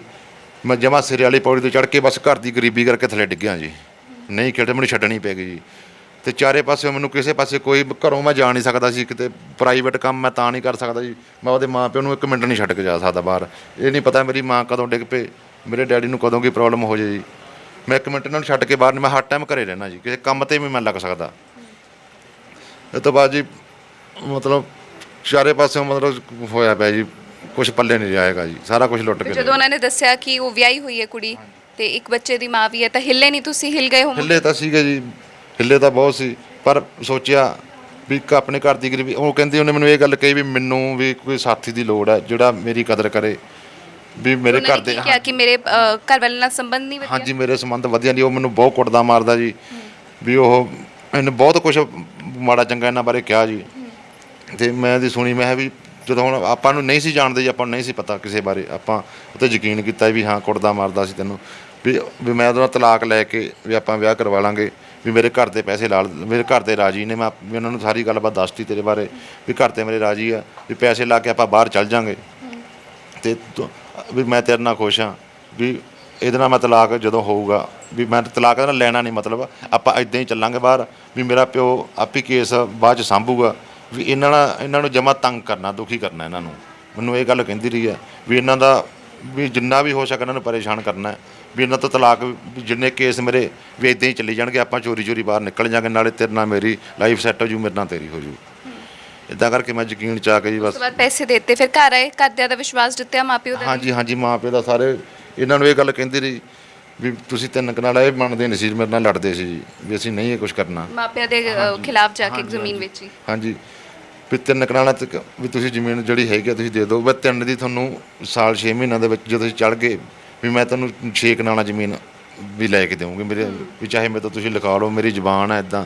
ਵੀ ਇਹਨਾਂ ਨੂੰ ਬਹੁਤ ਕੁਛ ਕਹਿੰਦੀ ਰਹੀ ਜੀ। ਇਹ ਕੁਛ ਮੈਂ ਵੀ ਉਹਦੀਆਂ ਗੱਲਾਂ 'ਚ ਆਇਆ ਸੀਗਾ ਜੀ, ਮੈਂ ਵੀ ਨਾਲ ਲੜਦਾ ਰਿਹਾ, ਲੜ ਕੇ ਮੈਂ ਇਹਨਾਂ ਨੂੰ ਧੱਕੇ ਨਾਲ ਮਨਾਇਆ ਜੀ, ਬਣਾ ਕੇ ਜਿਹੜਾ ਬਾਕੀ ਇਹਨਾਂ ਨੇ ਫਿਰ ਮੰਨੇ। ਵੀ ਮੇਰੀ ਭੂਆ ਦੇ ਨਾਂ 'ਤੇ ਜ਼ਮੀਨ ਸੀ ਜੀ, ਮੇਰੀ ਭੂਆ ਦਾ ਮੇਰੇ ਡੈਡੀ ਦਾ ਹਿੱਸਾ ਜੀ, ਮਤਲਬ ਜੀ ਮੇਰੀ ਭੂਆ ਤੋਂ ਆਪਣਾ ਅੰਗੂਠਾ ਲਵਾ ਕੇ ਜੀ ਡੈਡੀ ਦੇ ਨਾਂ 'ਤੇ ਪੈਸੇ ਜਿਹੜਾ ਬਣੇ ਜੀ ਲੈ ਕੇ ਉਹਨੂੰ ਪੈਸੇ ਦਿੱਤੇ ਜੀ। ਕਿੰਨਾ ਸਮਾਂ ਹੋ ਗਿਆ ਤੁਹਾਡੀ ਉਹਨਾਂ ਨਾਲ ਕੋਈ ਗੱਲ ਨਹੀਂ ਹੋ ਰਹੀ? 6 ਮਹੀਨੇ ਹੋ ਗਏ ਜੀ। 6 ਮਹੀਨੇ ਪਹਿਲੇ ਉਹ ਤੁਸੀਂ ਪੈਸੇ ਰਕਮ ਦਿੱਤੀ ਸੀ? ਹਾਂ ਨਾ, ਪੈਸੇ ਜਨਵਰੀ 'ਚ ਦਿੱਤੇ ਹੋਏ ਜੀ। ਅੱਛਾ, ਜਨਵਰੀ ਦੇ ਜਨਵਰੀ 'ਚ, ਹਾਂਜੀ। ਉਸ ਤੋਂ ਬਾਅਦ ਗੱਲ ਹੁੰਦੀ ਸੀ? ਹਾਂ, ਗੱਲ ਹੁੰਦੀ ਸੀ। ਉਹ ਤੋਂ ਬਾਅਦ ਜੀ ਥੋੜਾ ਕੁ ਟਾਈਮ, ਮਹੀਨਾ ਵੀ ਗੱਲ ਹੋਈ ਹੈ ਜੀ। ਉਹ ਤੋਂ ਬਾਅਦ ਮਹੀਨਾ 2 ਮਹੀਨੇ ਗੱਲ ਹੋਈ ਹੈ ਜੀ, ਬਸ ਸਾਡੇ ਕਲੇਸ਼ ਤਾਂ ਠੀਕ ਸੀ ਉਦੋਂ? ਠੀਕ, ਪਹਿਲਾਂ ਥੋੜਾ ਠੀਕ ਸੀ ਜੀ, ਪਰ ਬਹੁਤ ਜ਼ਿਆਦਾ ਫਰਕ 15 ਦਿਨਾਂ ਬਾਅਦ, 20 ਦਿਨਾਂ ਬਾਅਦ, ਜਿਵੇਂ ਦਿਨ ਵੱਧਦੇ ਗਏ ਜੀ, ਫਰਕ ਪੈਂਦਾ ਗਿਆ। ਬਾਕੀ ਜੀ ਉਹ ਕੁਝ ਮਾੜੇ ਚੰਗੇ ਕੰਮ ਕਰਦੀ ਸੀ ਜਿਹੜੇ ਆਪਾਂ ਨੂੰ ਨਹੀਂ ਸੀ, ਉੱਥੋਂ ਕੁਝ ਮੇਰਾ ਉਹਦੇ ਨਾਲ ਕਲੇਸ਼ ਹੋਇਆ ਜੀ। ਕਲੇਸ਼ ਮੇਰੇ ਤੋਂ ਨਾਭੇ ਮੈਨੂੰ ਬਹੁਤ ਕੁੱਟਿਆ ਵੀ ਜਦੋਂ ਕੰਮ 2 ਨੰਬਰ ਦੇ ਕੰਮ ਕਰਦੀ ਸੀ, ਮੈਨੂੰ ਨਾਲ ਵੀ ਚੋਰੀ ਲੈ ਜਾਂਦੀ ਸੀ, ਮੈਨੂੰ ਕੁਝ ਕਹਿਣਾ ਕੁਝ ਹੋਰ ਆ, ਲੈ ਜਾਣਾ ਮੈਨੂੰ ਨਾਲ ਜੀ, ਵੀ ਆਪਾਂ ਇੱਥੇ ਜਾ ਕੇ ਨਾ, ਮੇਰੇ ਡੈਡੀ ਨੇ ਭੇਜਿਆ। ਤੇ ਜਦੋਂ ਉੱਥੇ ਮੈਂ 2 ਵਾਰੀ ਗਿਆ ਜੀ ਨਾਲ ਉਹਦੇ, ਦੋਨਾਂ ਵਾਰੀ ਮੈਨੂੰ ਉਹਨੇ ਗਲਤ ਕੰਮ ਵਾਸਤੇ ਲੈ ਕੇ ਗਈ ਜੀ। ਕੀ ਗਲਤ ਕੰਮ ਕੀ ਕਰ ਰਹੇ ਸੀ? ਪਹਿਲਾਂ ਫੀਮ ਲੈ ਕੇ 2 ਕਿਲੋ ਫੀਮ ਲੈ ਕੇ, ਉਦੋਂ ਮੈਨੂੰ ਪਤਾ ਨਹੀਂ ਸੀ, ਉਦੋਂ ਮੈਂ ਬਹੁਤ ਲੜਿਆ ਜੀ। ਦੂਜੀ ਵਾਰ ਮੈਨੂੰ ਕਹਿੰਦੀ ਅੰਮ੍ਰਿਤਸਰ ਜਾਣਾ, ਉੱਥੇ ਵੀ ਮੇਰੇ ਡੈਡੀ ਦੇ ਵੀ ਪੈਸੇ ਲੈਣੇ ਆ, ਮਤਲਬ ਇਹਨਾਂ ਦਾ ਆੜਤ ਦਾ ਕੰਮ ਆ ਜੀ, ਵੀ ਪੈਸੇ ਲੈਣੇ ਆ, ਉਹ ਪੈਸੇ ਫੜ ਕੇ ਲੈ ਕੇ ਆਉਣੇ ਆ। ਤੇ ਉੱਥੋਂ ਨੇ 150 ਗ੍ਰਾਮ ਚਿੱਟਾ ਲਿਆ ਜੀ। ਮੈਂ ਉੱਥੇ ਨਾ ਜਦੋਂ ਮੈਂ ਦੇਖਿਆ, ਮੈਂ ਗੱਡੀ 'ਚ ਉਤਰ ਕੇ ਅੱਗੇ ਆ ਗਈ ਅਸੀਂ। ਉੱਥੋਂ ਮੈਨੂੰ ਗੱਡੀ 'ਚ ਜਦੋਂ ਮੈਂ ਪੁੱਛਿਆ ਉਹਨੂੰ, ਮੈਂ ਕਿਹਾ ਤੂੰ ਆਹ ਕੁਛ ਕੀਤਾ, ਵੀ ਤੂੰ ਮੈਨੂੰ ਕਿਉਂ ਨਹੀਂ ਦੱਸਿਆ ਮੈਨੂੰ, ਵੀ ਮੈਂ ਨਹੀਂ ਤੇਰੇ ਨਾਲ ਜਾਣਾ। ਉੱਥੋਂ ਮੈਂ ਉਹਦੇ ਨਾਲ ਅਲੱਗ ਹੋ ਗਿਆ ਜੀ, ਗੱਡੀ 'ਚ ਉਤਰ ਗਿਆ। ਉਤਰ ਕੇ ਜਦੋਂ ਮੈਂ ਪੈਸੇ ਮੰਗੇ ਜੀ, ਤੋਂ ਮੁੜ ਕੇ ਥੋੜ੍ਹੇ ਦਿਨਾਂ ਮੈਂ ਉੱਥੋਂ ਆ ਗਿਆ ਜੀ, ਮੈਂ ਬੱਸ ਚੜ੍ਹ ਕੇ ਆਪਦਾ, ਮੈਂ ਕਿਹਾ ਮੈਂ ਨਹੀਂ ਤੇਰੇ ਨਾਲ ਜਾਂਦਾ ਹੈਗਾ, ਵੀ ਤੂੰ ਜਾ ਆਪਦਾ। ਮੁੜ ਕੇ ਮੈਂ ਪੈਸੇ ਮੰਗਣ ਗਿਆ ਜੀ, ਜਦੋਂ ਵੀ ਰੌਲਾ ਪੈਣ ਲੱਗ ਗਿਆ, ਮੇਰੇ ਪੈਸੇ ਦੇ, ਮੈਨੂੰ ਲੋੜ ਹੈ, ਮੇਰੇ ਘਰੇ ਪ੍ਰੋਬਲਮ ਆ। ਨਾਭੇ ਮਿਲਿਆ ਜੀ ਅਸੀਂ, ਇਹ ਮੈਨੂੰ ਕਹਿੰਦੇ ਨਾਭੇ ਆ ਜਾ, ਵੀ ਆਪਦੇ ਵੀ ਤੈਨੂੰ ਪੈਸੇ ਵੀ ਗੱਲਬਾਤ ਕਰਕੇ ਮੈਨੂੰ ਦੇ ਦੇਣੀ ਆ। ਤੇ ਮੈਂ ਨਾਭੇ ਗਿਆ ਜੀ, ਉੱਥੇ ਇਹ ਸਮਾਨ ਲੈ ਕੇ ਆਏ ਚਿੱਟਾ। ਮੈਨੂੰ ਕਹਿੰਦੇ 3000 ਰੁਪਏ ਲੈ ਜਾ ਵੀ ਤੇਰੇ 2 ਮਹੀਨੇ ਦਾ ਤੇਰਾ ਸੌਦਾ ਆ ਜੂ। ਜਦੋਂ ਬਾਕੀ ਮੈਂ ਇਹਨੂੰ ਕਿਹਾ ਵੀ ਮੈਂ 3000 ਨਹੀਂ, ਮੈਨੂੰ ਪੈਸੇ ਦੇ ਮੇਰੇ ਸਾਰੇ ਜਿਹੜੇ ਮੇਰੇ ਤੋਂ ਲਏ ਆ। ਉਹ ਮੈਨੂੰ ਪੁੱਠਾ ਸਿੱਧਾ ਕਾਫੀ ਬੋਲੀ ਜੀ। ਫਿਰ ਮੈਂ ਉੱਥੇ ਗੱਡੀ 'ਚ ਹੀ ਕੁੱਟੀ ਆ ਜੀ, ਬਹੁਤ ਕੁੱਟੀ ਆ ਉੱਥੇ ਲੋਕਾਂ ਨੇ, ਮਤਲਬ ਕਾਫੀ ਇਕੱਠ ਹੋ ਗਿਆ ਜੀ, ਉਹਨਾਂ ਨੇ ਮੇਰੇ ਤੋਂ ਛੁਡਾਈ ਹੈ। ਉਦੋਂ ਮੁੜ ਕੇ ਬਸ ਸਾਡਾ ਕਲੇਸ਼ ਪੈਂਦਾ ਜੀ ਇੱਥੇ ਤੱਕ ਆ ਗਿਆ ਜੀ। ਇਹਨੇ ਮੇਰੇ ਤੇ ਉਸ ਤੋਂ ਬਾਅਦ ਫਿਰ ਗੱਲ ਹੋਣੀ ਬੰਦ ਹੋ ਗਈ, ਘਰਦਿਆਂ ਨਾਲ ਕੰਟੈਕਟ ਕੀਤਾ, ਨੰਬਰ ਬਲੌਕ ਕਰਤੇ। ਕੁਛ ਸਾਰੇ- ਉਸ ਤੋਂ ਬਾਅਦ ਪੁਲਿਸ ਤੱਕ ਪਹੁੰਚਿਆ ਕੇਸ? ਹਾਂਜੀ, ਪੁਲਿਸ ਤੱਕ ਬਾਅਦ ਚ ਐਸਐਸਪੀ ਦੇ ਪੇਸ਼ ਹੋਏ ਆ ਜੀ ਅਸੀਂ ਉੱਥੇ। report ਉਹਨਾਂ ਦਾ ਲਿਖਾਈ ਕੀ ਹੈ। ਕਹਿਣਾ ਹੈ? ਉਹਨਾਂ ਨੇ ਡੀਐਸਪੀ ਰਛਪਾਲ ਸਿੰਘ ਢੀਂਡਸਾ ਨੂੰ ਮਾਰ ਕੀਤੀ ਸੀ। ਮਾਰ ਕੀਤੀ ਆ ਸਾਨੂੰ ਤਾਂ ਜਦੋਂ ਅਸੀਂ ਰਿਪੋਰਟ ਕੀਤੀ ਹੈ ਜੀ, ਪਹਿਲੀ ਵਾਰੀ ਸਾਨੂੰ ਸੱਦਿਆ ਉੱਥੇ, ਉਹਨਾਂ ਨੂੰ ਵੀ ਸੱਦਿਆ। ਉਹਨਾਂ ਦੇ 2 ਵਕੀਲ ਆਇਆ ਜੀ, ਦੋਨਾਂ ਦੇ ਵਕੀਲ ਆਇਆ ਤੇ ਅਸੀਂ ਇੱਥੇ ਬੈਠ ਕੇ ਮੁੜ ਆਏ। ਤੇ ਵਕੀਲ ਕਹਿ ਕੇ ਬਿਮਾਰ ਆ ਜੀ, ਉਹਨੂੰ ਦੌਰਾ ਪੈਂਦਾ ਵੀ ਉਹ ਨਹੀਂ ਆ ਸਕਦੇ। ਫਿਰ ਦੂਜੀ ਤਰੀਕ ਦਿੱਤੀ ਜੀ, ਦੂਜੀ ਤਰੀਕ ਤੇ ਉਹ ਆਏ ਨੇ, ਅਸੀਂ ਵੀ ਗਏ ਆ ਜੀ। ਤੇ ਉਹਨਾਂ ਦੇ ਜਦੋਂ ਆਏ ਨੇ, ਉਹਨਾਂ ਦੇ ਸਾਡੇ ਬਿਆਨ ਤਾਂ ਜੋ ਮੈਂ ਉਹਨਾਂ ਤੇ ਰਿਪੋਰਟ ਦਿੱਤੀ ਆ ਕੁੜੀ ਤੇ ਜੀ, ਜਿਹੜੇ ਮੁਲਾਜ਼ਮ ਨੇ ਉਹਨਾਂ ਦਾ ਹੱਕ ਬਣਦਾ ਵੀ ਜਿੱਤੇ ਰਿਪੋਰਟ ਦਿੱਤੀ ਆ ਉਹਦੇ ਬਿਆਨ ਲੈਣ ਦਾ ਜੀ। ਉਹਨਾਂ ਕੁੜੀ ਦਾ ਸਾਈਡ ਤੇ ਬੈਠੀ ਆ ਜੀ, ਤੇ ਉਹਨਾਂ ਦੇ ਜਿਹੜੇ 2 ਵਕੀਲ ਨੇ, 2 ਵਕੀਲ ਉਹਨਾਂ ਦੇ ਬਿਆਨ ਦੇ ਰਹੇ ਨੇ। ਕੋਈ ਵੀ ਬੰਦਾ, ਮੈਂ ਇਸ ਟਾਈਮ ਪਿੰਡ ਦੇ ਵਿੱਚ ਸ਼ਰੀਫ ਹਾਂ ਜੀ, ਮੇਰਾ ਜਮਾ ਕਿਸੇ ਸਾਰੇ ਪਿੰਡ ਦੇ ਵਿੱਚ ਕੋਈ ਮੇਰਾ ਕੋਈ ਮਾੜਾ ਕੰਮ ਨਹੀਂ ਜੀ। ਆਪਦਾ ਦਿਹਾੜੀ ਦੱਪਾ ਕਰਕੇ ਮੈਂ ਰੋਟੀ ਖਾਣ ਟਾਈਮ ਪਾਸ ਕਰਦਾ ਸੀ। ਬਿਲਕੁਲ, ਹਾਂਜੀ, ਕੋਈ ਹਾਂ। ਮਿਹਨਤ ਦੀ ਕਮਾਈ ਹੈ। ਮਿਹਨਤ ਦੀ ਕਮਾਈ ਕੋਈ ਨਹੀਂ ਜੀ। ਮੇਰੇ ਕੋਲ 3 ਕਨਾਲਾਂ ਉਹੀ 5 ਮਰਲੇ ਜ਼ਮੀਨ ਸੀ, ਉਹ ਮੇਰੀ ਵਿਕ ਗਈ। ਮੇਰੇ ਮਾਂ ਪਿਓ ਦਵਾਈ ਲੈਣ ਤੋਂ ਤੰਗ ਨੇ ਜੀ। ਅੱਜ ਆ ਮੇਰੇ ਘਰ ਦੇ ਤੁਸੀਂ ਹਾਲਾਤ ਦੇਖ ਰਹੇ ਹੋ। ਹੁਣ ਮੈਂ ਉਹਨਾਂ 'ਚ ਤਾਂ ਹੈ ਨਹੀਂ ਜੀ ਵੀ ਮੈਂ ਜਾ ਕੇ ਵੀ ਜਾਂ ਦਵਾਈ ਪੀ ਜਾਂ ਮੈਂ ਮਰ ਜੂੰ। ਮਰਨ ਮੁਰਨ ਨਾਲ ਤਾਂ ਹੈ ਨਹੀਂ। ਜੇ ਮੈਂ ਗਲਤ ਹਾਂ ਜੀ, ਕਾਰਵਾਈ ਕਰਨ, ਪੁਲਿਸ ਕੋਈ ਵੀ ਕਾਰਵਾਈ ਕਰਨ। ਜੇ ਮੈਂ ਗਲਤ ਹਾਂ, ਮੇਰੇ ਤੇ ਕਾਰਵਾਈ ਕਰਨ, ਮੈਂ ਸਜ਼ਾ ਕੱਟਣ ਦਾ ਹਰ ਇੱਕ ਦਾ ਹੱਕਦਾਰ ਹਾਂ। ਮੈਂ ਸਜ਼ਾ ਹਰ ਇੱਕ ਕੱਟੂ, ਮੇਰੇ ਤੇ ਕਾਰਵਾਈ ਕਰਨ ਜੇ ਮੈਂ ਗਲਤ ਹਾਂ ਜੀ। ਬਾਪੂ ਜੀ ਸਾਡੇ ਨਾਲ ਮੌਜੂਦ ਨੇ, ਮਨਦੀਪ ਦੇ ਪਿਤਾ ਜੀ ਸਾਡੇ ਨਾਲ ਮੌਜੂਦ ਨੇ। ਬਾਪੂ ਜੀ, ਜਦੋਂ ਕੁੜੀ ਤੁਹਾਡੇ ਘਰ ਆਈ ਤੁਹਾਨੂੰ ਵਿਸ਼ਵਾਸ ਹੋਇਆ? ਕਿੱਦਾਂ ਵਿਸ਼ਵਾਸ ਦਿੱਤਾ ਉਹਨੇ ਤੁਹਾਡਾ? ਵਿਸ਼ਵਾਸ ਤਾਂ ਜੀ ਪਹਿਲਾਂ ਤਾਂ ਅਸੀਂ ਬਹੁਤ ਕਲੇਸ਼ ਸਾਡਾ ਰਿਹਾ ਹੈ। ਵਿਸ਼ਵਾਸ ਮੈਂ ਤਾਂ ਉਹਨੂੰ ਘਰ ਵੜਨ ਤੋਂ ਵੀ ਰੋਕਦਾ ਸੀ ਵੀ ਸਾਨੂੰ ਖਾ ਜੂਏ, ਅਕਸਰ ਬਜ਼ੁਰਗਾਂ ਨੂੰ ਪਤਾ ਲੱਗ ਜਾਂਦਾ ਜਲਦੀ। ਵੀ ਸਾਡੇ ਲਾਇਕ ਨਹੀਂ ਇਹ, ਪਰ ਮੁੰਡੇ ਨੇ ਸਾਨੂੰ ਮਜਬੂਰ ਕਰਕੇ ਵਿਸ਼ਵਾਸ ਸਾਨੂੰ ਕਰਨਾ ਪਿਆ। ਜਿੰਨੀ ਜ਼ਮੀਨ ਸੀਗੀ ਉਹ ਵੇਚ ਦਿੱਤੀ ਹੁਣ, ਤੇ ਸਾਰਾ ਵੇਚ ਕੇ ਜਦੋਂ ਜ਼ਮੀਨ ਪੈਸਾ ਉਹਦੇ ਹੱਥ ਆ ਗਿਆ, ਸਾਡੇ ਉਹ ਲੜ ਛਡਾਉਣ ਤੋਂ ਫਿਰ ਪਰ ਪਿਛਾਂਹ ਹਟ ਗਈ। ਉਹ ਇਹਨੂੰ ਬੁਲਾਉਣਾ ਵੀ ਛੱਡਤਾ, ਸਾਨੂੰ ਤਾਂ ਕੀ ਬੁਲਾਉਣਾ, ਇਹਨੂੰ ਵੀ ਬੁਲਾਉਣਾ ਛੱਡਤਾ ਉਹਨੇ। ਜੀ ਹੁਣ ਘਰ ਦੇ ਹਾਲਾਤ ਕੀ ਨੇ? ਕਿਉਂਕਿ ਲੜ ਕੇ ਪੁੱਤ ਨੇ ਜ਼ਮੀਨ ਵੇਚੀ, ਉਹੀ ਜ਼ਮੀਨ ਸੀਗੀ 3 ਕਿੱਲੇ ਜ਼ਮੀਨ ਜੋ ਤੁਹਾਡੇ ਨਾਮ ਤੇ ਸੀਗੀ। ਉਸ ਤੋਂ ਬਾਅਦ ਕੋਈ ਰੁਜ਼ਗਾਰ ਦਾ ਸਾਧਨ ਨਹੀਂ ਹੈ, ਕੋਈ ਪੈਸੇ ਕਮਾਉਣ ਦਾ ਸਾਧਨ ਨਹੀਂ ਹੈ, ਤਾਂ ਕੀ ਹਾਲਾਤ ਬਣੇ ਹੋਏ ਨੇ ਹੁਣ? ਕਾਹਦਾ ਭੁੱਖੇ ਮਰਨੇ ਆ। ਉਹ ਹਾਲਾਤ ਸਾਡੇ ਕਾਹਦੇ ਹਾਲਾਤ ਨੇ? ਕੋਈ ਹਾਲਾਤ ਨਹੀਂ, ਸਾਡੇ ਮੰਦੇ ਹਾਲ ਨੇ। ਉਹ ਆਪਦੀ ਰੋਟੀ ਖਾਂਦੇ ਖਾਂਦੇ ਅਸੀਂ ਬਰਬਾਦ ਹੋ ਗਏ। ਅੱਜ ਮੇਰੇ ਮਾਂ ਪਿਓ ਰੋ ਰਹੇ ਨੇ ਨਾ ਜੀ, ਮੇਰੇ ਕਨੇ ਵੇਖ ਕੇ। ਕਾਰਵਾਈ ਕਰਨ ਉਹਨਾਂ ਤੇ, ਮੇਰੇ ਤੇ ਕਰਨ। ਜੇ ਉਹ ਸੱਚੇ ਨੇ ਤਾਂ ਮੇਰੇ ਤੇ ਕਾਨੂੰਨ ਤੇ ਵਿਸ਼ਵਾਸ ਨਹੀਂ ਹੈ ਕਿ ਕਾਨੂੰਨ ਤੁਹਾਡਾ ਪੱਖ ਰੱਖੇ? ਕਾਨੂੰਨ ਸੁਣੀ ਨਹੀਂ ਰਿਹਾ ਜੀ। ਸਾਨੂੰ ਤਾਂ ਇਹਨਾਂ ਨੇ 15 ਵਾਰੀ ਸੱਦ ਲਿਆ ਜੀ। ਸਾਨੂੰ ਤਾਂ 15 ਵਾਰੀ 14ਵੀਂ 13ਵੀਂ 14ਵੀਂ ਵਾਰ ਜਾ ਕੇ ਆਇਆ ਮੈਂ। ਜਾਨਾ 10 ਬੰਦੇ ਲੈ ਕੇ ਮੁੜਨਾ, ਉਹਨਾਂ ਨੂੰ ਕਹਿੰਦੇ ਉਹਨਾਂ ਦਾ ਫੋਨ ਆ ਗਿਆ ਵੀ ਉਹ ਆਉਂਦੇ ਨਹੀਂ ਹੈਗੇ। ਉਹ ਆਏ ਨੇ 1 ਵਾਰੀ ਜੀ, ਸਾਨੂੰ ਸੱਦ ਲਿਆ 15 ਵਾਰੀ। ਮੈਨੂੰ ਕਹਿ ਰਿਹਾ ਕਦੀ ਤਾਂ ਭੂਆ ਨੂੰ ਲੈ ਕੇ ਆ, ਕਦੀ ਕਹਿੰਦਾ ਫੁੱਫੜ ਨੂੰ ਲੈ ਕੇ ਆ, ਕਦੀ ਆਪਦੇ ਜਿਨ੍ਹਾਂ ਦੇ ਸਾਹਮਣੇ ਪੈਸੇ ਤੇ ਉਹਨਾਂ ਨੂੰ ਲੈ ਕੇ ਆ, ਤੇ ਉਹਨਾਂ ਨੂੰ 1 ਵਾਰੀ ਨਹੀਂ ਬੁਲਾ ਰਹੇ ਜੀ। ਫਿਰ ਬੰਦਾ ਅੱਕਿਆ ਹੋਇਆ ਤਾਂ ਕੋਈ ਹੱਲ ਤਾਂ ਕਰੂਗਾ ਜੀ। ਆਪਣੇ ਤੋਂ ਤਰਲੇ ਨਹੀਂ ਹੁੰਦੇ ਕਿਸੇ ਦੇ, ਨਾ ਆਪਾਂ ਤਰਲੇ, ਨਾ ਕਾਨੂੰਨ ਦੇ ਤਰਲੇ ਕਰਾਂ ਮੈਂ। 1 ਵਾਰੀ ਜਾ ਆਇਆ, ਉਹਨੂੰ ਟਾਈਮ ਦਿੱਤਾ 7 ਦਿਨ ਦਾ, ਜੇ ਤਾਂ ਉਹ ਹੱਲ ਕਰਦੇ ਆ ਠੀਕ ਹੈ। ਹੁਣ ਕਾਨੂੰਨ ਦਾ ਜੀ ਮੈਨੂੰ 1.5 ਮਹੀਨਾ ਹੋ ਗਿਆ ਤਰਲੇ ਕਰਦਿਆਂ ਨੂੰ। ਪੈਸਾ ਮੇਰੇ ਕੋਲੇ ਨਹੀਂ, ਮਾਂ ਪਿਓ ਮੇਰੇ ਦਵਾਈ ਤੋਂ ਮਰਦੇ ਪਏ ਆ। ਹੁਣ ਕੋਈ ਵੀ ਬੰਦਾ ਕਿਸੇ ਨੂੰ ਨਾਲ ਲੈ ਕੇ ਜਾਣਾ ਜੀ, ਖਰਚਾ ਤਾਂ ਕਰਨਾ ਹੀ ਪੈਂਦਾ ਜੀ।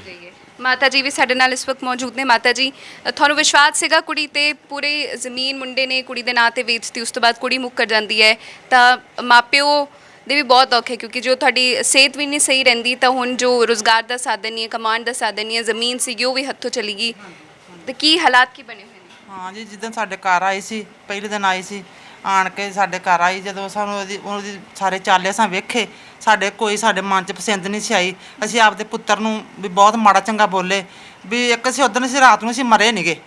ਮੇਰਾ ਸਾਈਂ ਆਉਂਦਾ ਸੀ, ਮੈਂ ਨਾਲੇ ਆਪਣੇ ਪੁੱਤਰ ਨੂੰ ਮਾਰਨਾ, ਨਾਲੇ ਮੈਂ ਦੀ ਗੱਡੀ ਨੂੰ ਅੱਗ ਲਾ ਕੇ ਸਾੜਨਾ ਵਾ। ਫਿਰ ਮੈਂ ਆਪਦੇ ਸਾਈਂ ਨੂੰ ਡੱਕਿਆ ਵੀ ਨਾ, ਇਹ ਕੰਮ ਨਹੀਂ ਕਰਨਾ, ਆਪਦਾ ਪੁੱਤਰ ਮਰ ਜੂਗਾ। ਹੁਣ ਇਸ ਟਾਈਮ ਸਾਡਾ ਪੁੱਤਰ ਮਰਨ ਨੂੰ ਕੋਈ ਤਿਆਰ ਹੋਇਆ ਹੈ। ਜੇ ਸਾਡਾ ਪੁੱਤਰ ਕੱਲ੍ਹ ਨੂੰ ਸਾਡੇ ਪੁੱਤਰ ਨੂੰ ਕੁਝ ਹੋ ਗਿਆ ਅਸੀਂ ਕਿੱਥੇ ਜਾਵਾਂਗੇ? ਸਾਡੀ ਨਾ ਸਾਡਾ ਕੋਈ ਗਵਰਨਮੈਂਟ ਸੁਣਦੀ ਹੈ, ਸਾਡਾ ਕੋਈ ਕਾਨੂੰਨ ਨਹੀਂ ਸਾਡੇ ਕੋਲ ਹੱਕ ਦਾ, ਸਾਡਾ ਕੋਈ ਨਹੀਂਗਾ, ਸਾਡੀ ਕੋਈ ਗੱਲ ਨਹੀਂ ਸੁਣਦਾ ਪਿਆ। ਸਾਡਾ ਪੁੱਤਰ ਜਾਂਦਾ ਧੱਕੇ ਖਾ ਕੇ ਆ ਜਾਂਦਾ, ਸਾਡੀ ਕੋਈ ਫਰਿਆਦ ਕੋਈ ਨਹੀਂ ਸੁਣਦਾ ਇਸ ਟਾਈਮ। ਸਾਡੀ ਜੋ ਜ਼ਮੀਨ ਸੀਗੀ ਹੁਣ ਉਹ ਵੀ ਉਹਨਾਂ ਦੇ ਨਾਮ। ਜ਼ਮੀਨ ਸੀ ਅਸੀਂ ਵੇਚ ਕੇ ਦੇਤੀ। ਹੁਣ ਸਾਡੇ ਕੋਲ ਇੱਕ ਗਾਂ ਹੈ, ਅਸੀਂ ਉਹਦਾ ਦੁੱਧ ਵੇਚ ਕੇ ਅਸੀਂ ਗੁਜ਼ਾਰਾ ਕਰਨੇ ਆ। ਸਾਡੇ ਕੋਲ ਕੱਖ ਨਹੀਂਗਾ, ਨਾ ਕੋਈ ਜ਼ਮੀਨ ਨਾ ਭਾਂਡਾ ਸੀ। ਇਸ ਟਾਈਮ ਦਵਾਈ ਤੋਂ ਔਖੇ ਸਾਡਾ ਡਿੱਗ ਸਾਡਾ ਹਾਲ ਵੇਖੋ ਕੀ ਹੋਇਆ। ਜਦ ਦੌਰਾ ਪਿਆ ਡਿੱਗ ਪੈਂਦੇ ਆ, ਸਾਡਾ ਹਾਲ ਕੀ ਹੋਇਆ। ਇਹ ਪਤਾ ਨਹੀਂ ਬਾਹਰ ਗਏ ਉੱਥੇ ਡਿੱਗ ਪੈਣਾ, ਅਸੀਂ ਗੱਡੀ ਤੇ ਲੱਦ ਕੇ ਲੈ ਕੇ ਆਈਏ ਇਹਨਾਂ ਨੂੰ। ਇਹ ਬੜੇ ਡਿੱਗ ਪੈਂਦੇ, ਇਹਨਾਂ ਦਾ ਹਾਲ ਇਹਨਾਂ ਦਾ ਕੀ ਹੋਇਆ। ਸਾਡਾ ਇਸ ਟਾਈਮ ਮੰਦਾ ਹਾਲ ਹੈ, ਸਾਡਾ ਕੋਈ ਨਹੀਂ ਸੁਣਦਾ। ਪਹਿਲੇ ਸਿਹਤ ਖਰਾਬ ਰਹਿੰਦੀ ਸੀ, ਐਡਾ ਵੱਡਾ ਝਟਕਾ ਲੱਗਿਆ ਤਾਂ ਬਹੁਤ ਜ਼ਿਆਦਾ ਹੁਣ ਇਫੈਕਟ ਕਰਦਾ ਹੈ। ਹਾਂਜੀ ਹਾਂਜੀ, ਮਤਲਬ ਹੁਣ ਜਿੱਦਣ ਦੇ ਸਾਡਾ ਆਹ ਗੱਲ ਹੋ ਗਈ ਸਾਨੂੰ ਇਹ ਹੀ ਹੈ ਵੀ ਸਾਡਾ ਪੁੱਤਰ ਨਾ ਸਾਡਾ ਕੁਝ ਕਰ ਜਾਏ। ਅਸੀਂ ਅੱਖਾਂ ਤੰਨੇ ਹੋ ਜਾਵਾਂਗੇ ਸਾਡੇ ਪੁੱਤਰ ਨੂੰ ਕੁਝ ਹੋ ਗਿਆ ਤੇ। ਅਸੀਂ ਇਸ ਟਾਈਮ ਬਹੁਤ ਔਖੇ ਹੋਏ ਬੈਠੇ ਹਾਂ, ਸਾਡਾ ਕੋਈ ਕਾਨੂੰਨ ਨਹੀਂ ਸੁਣਦਾ ਪਿਆ, ਗੱਲ ਸਾਡੀ ਕੋਈ ਨਹੀਂ ਸੁਣਦਾ।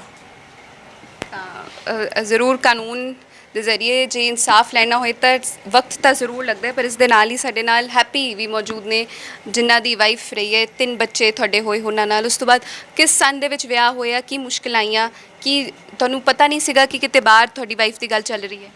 ਮੈਡਮ 2006 ਦੇ ਵਿੱਚ ਮੈਰਿਜ ਹੋਈ ਸੀ ਜੀ, ਪਟਿਆਲੇ ਅਰੇਂਜ ਮੈਰਿਜ ਹੋਈ ਸੀ ਜੀ। ਤੇ ਉਸ ਤੋਂ ਬਾਅਦ ਜੀ ਜਦੋਂ ਮੈਰਿਜ ਹੋਣੀ ਸੀ ਜੀ, ਮੇਰੇ 4 ਸਿਸਟਰਾਂ ਨੇ ਜੀ, ਪਹਿਲਾਂ ਉਹਨਾਂ ਦਾ ਵਧੀਆ ਵਿਆਹ ਕੀਤਾ ਹੋਇਆ ਜੀ। ਤੇ ਉਹਨਾਂ ਨੂੰ ਜਦੋਂ ਸਾਰੀ ਗੱਲਬਾਤ ਹੋ ਗਈ ਜੀ, ਤੇ ਉਹਦਾ ਪਿਓ ਕਹਿੰਦਾ ਵੀ ਠੀਕ ਹੈ ਤੁਸੀਂ ਬਰਾਤ ਲੈ ਕੇ ਆਇਓ, ਅਸੀਂ ਸੇਵਾ ਕਰਾਂਗੇ।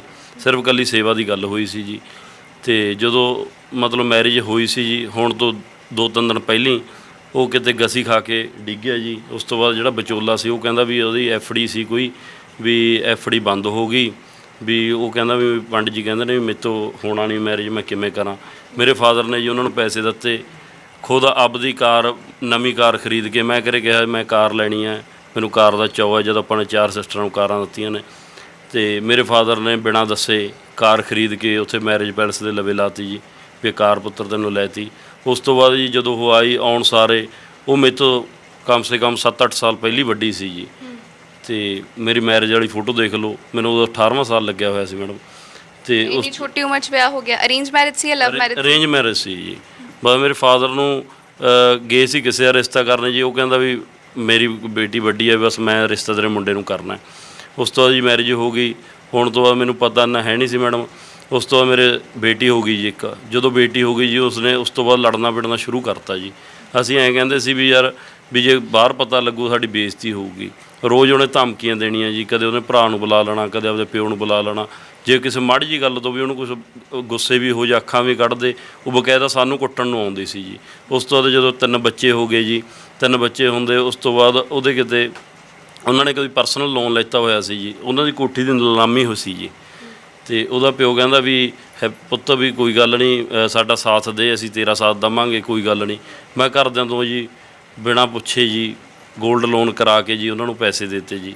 ਪੈਸੇ ਜਦੋਂ ਦਿੱਤੇ ਜੀ, ਘਰਦਿਆਂ ਨੂੰ ਪਤਾ ਲੱਗਿਆ ਵੀ ਤੈਨੇ ਪੈਸੇ ਦੇ ਰੱਖੇ ਨੇ। ਜਦੋਂ ਇਹ ਪੈਸਿਆਂ ਨੂੰ ਕਿਹਾ ਕਰਨਾ ਤਾਂ ਉਹ ਮਤਲਬ ਰੋਜ਼ ਲੜਾਈ ਝਗੜਾ ਜੀ, ਕਦੇ ਮੇਰੀ ਮਦਰ ਨੂੰ ਕੁੱਟਿਆ ਕਰੇ, ਕਦੇ ਮੇਰੇ ਫਾਦਰ ਨੂੰ ਕੁੱਟਿਆ ਕਰੇ। ਮੇਰੀ ਮਦਰ ਦਾ ਪੇਟ ਦਾ ਹਾਲ ਦੇਖੋ ਜੀ, ਉਹਨਾਂ ਦੇ ਅੱਡਿਆਂ ਨੇ ਗੱਠਾਂ ਪਾਦੇ ਜੀ।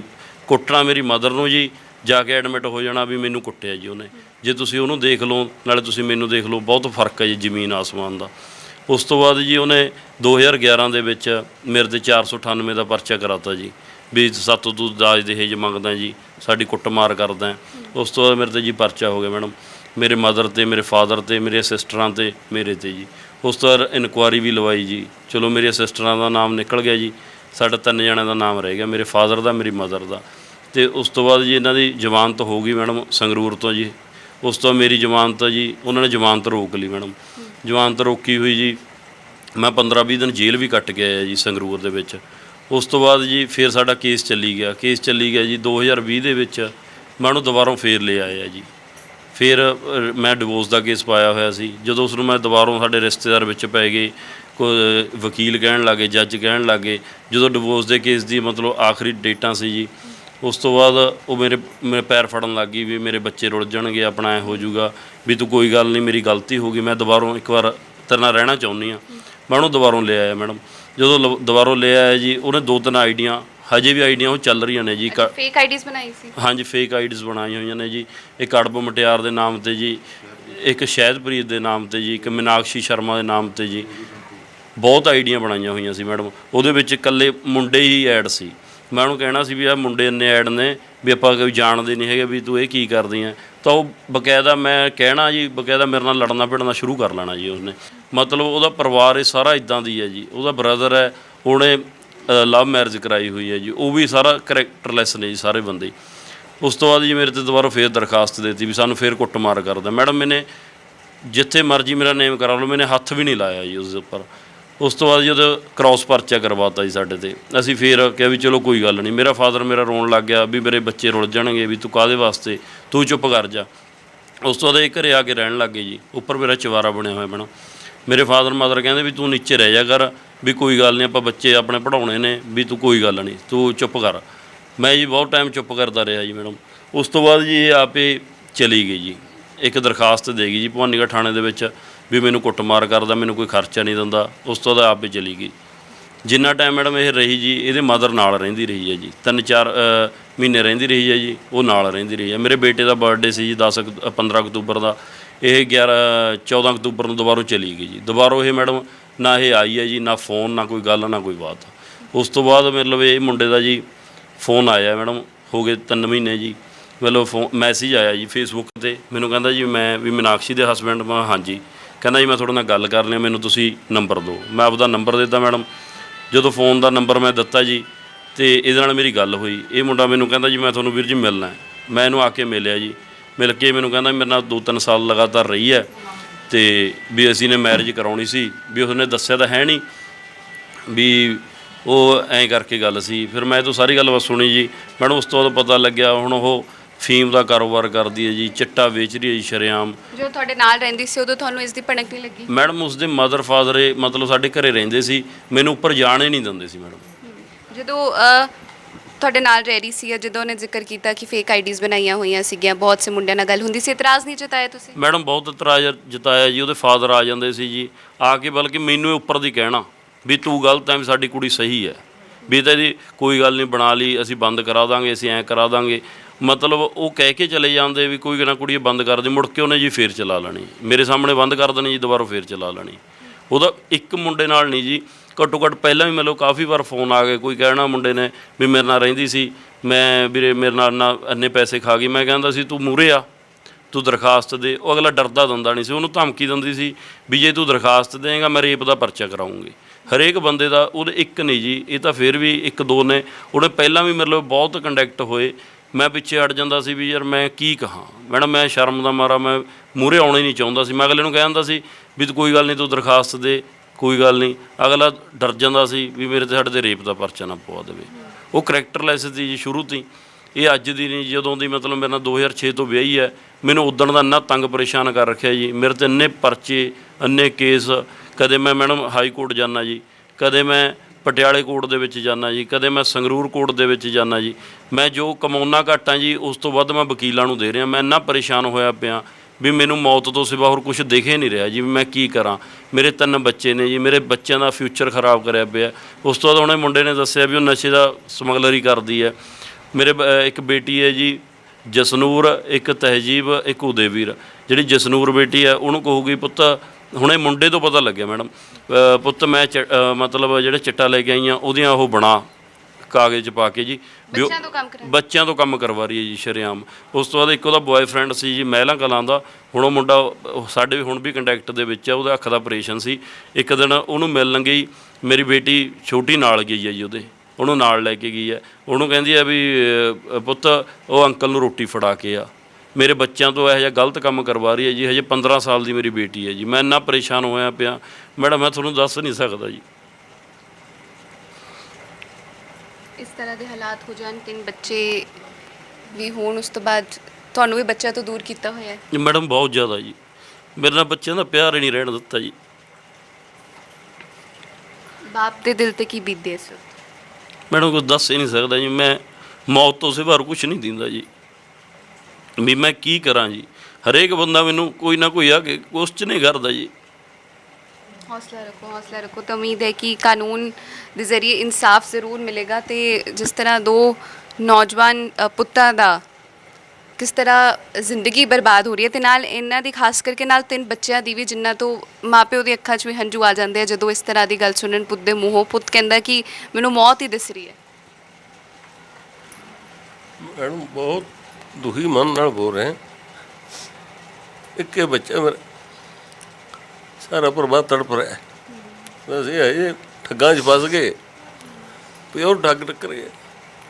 सर हम गड्डी दे पुलिस लिखा पंजाब पुलिस जमी कुछ नहीं कर रही, चिट्टा बेच रही है, फीम बेच रही है। देखो असी शिकायतां भी करतियां, पटियाले माई दी सरां च असीं दस के आए हैं भी ऐं करके गड्डी नंबर इन्ना पंजाब पुलिस लिखा है। सरेआम लिया रही है हनुमानगढ़ तो, राजस्थान चों मुंडा जिहड़ा नाल जांदा रहा वो दस रहा सारियां गल्लां।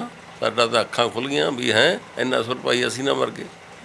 साडे ते भी इल्जाम लग सकदा भी तां फीम यही साडी घर धर सानूं मरवा सकदी सी। ਇਹੋ ਜਿਹੀ ਜਨਾਨੀ ਅਸੀਂ ਪੈਸੇ ਦੇ ਕੇ ਬੈਰ ਪਾ ਲਿਆ ਉਲਟਾ।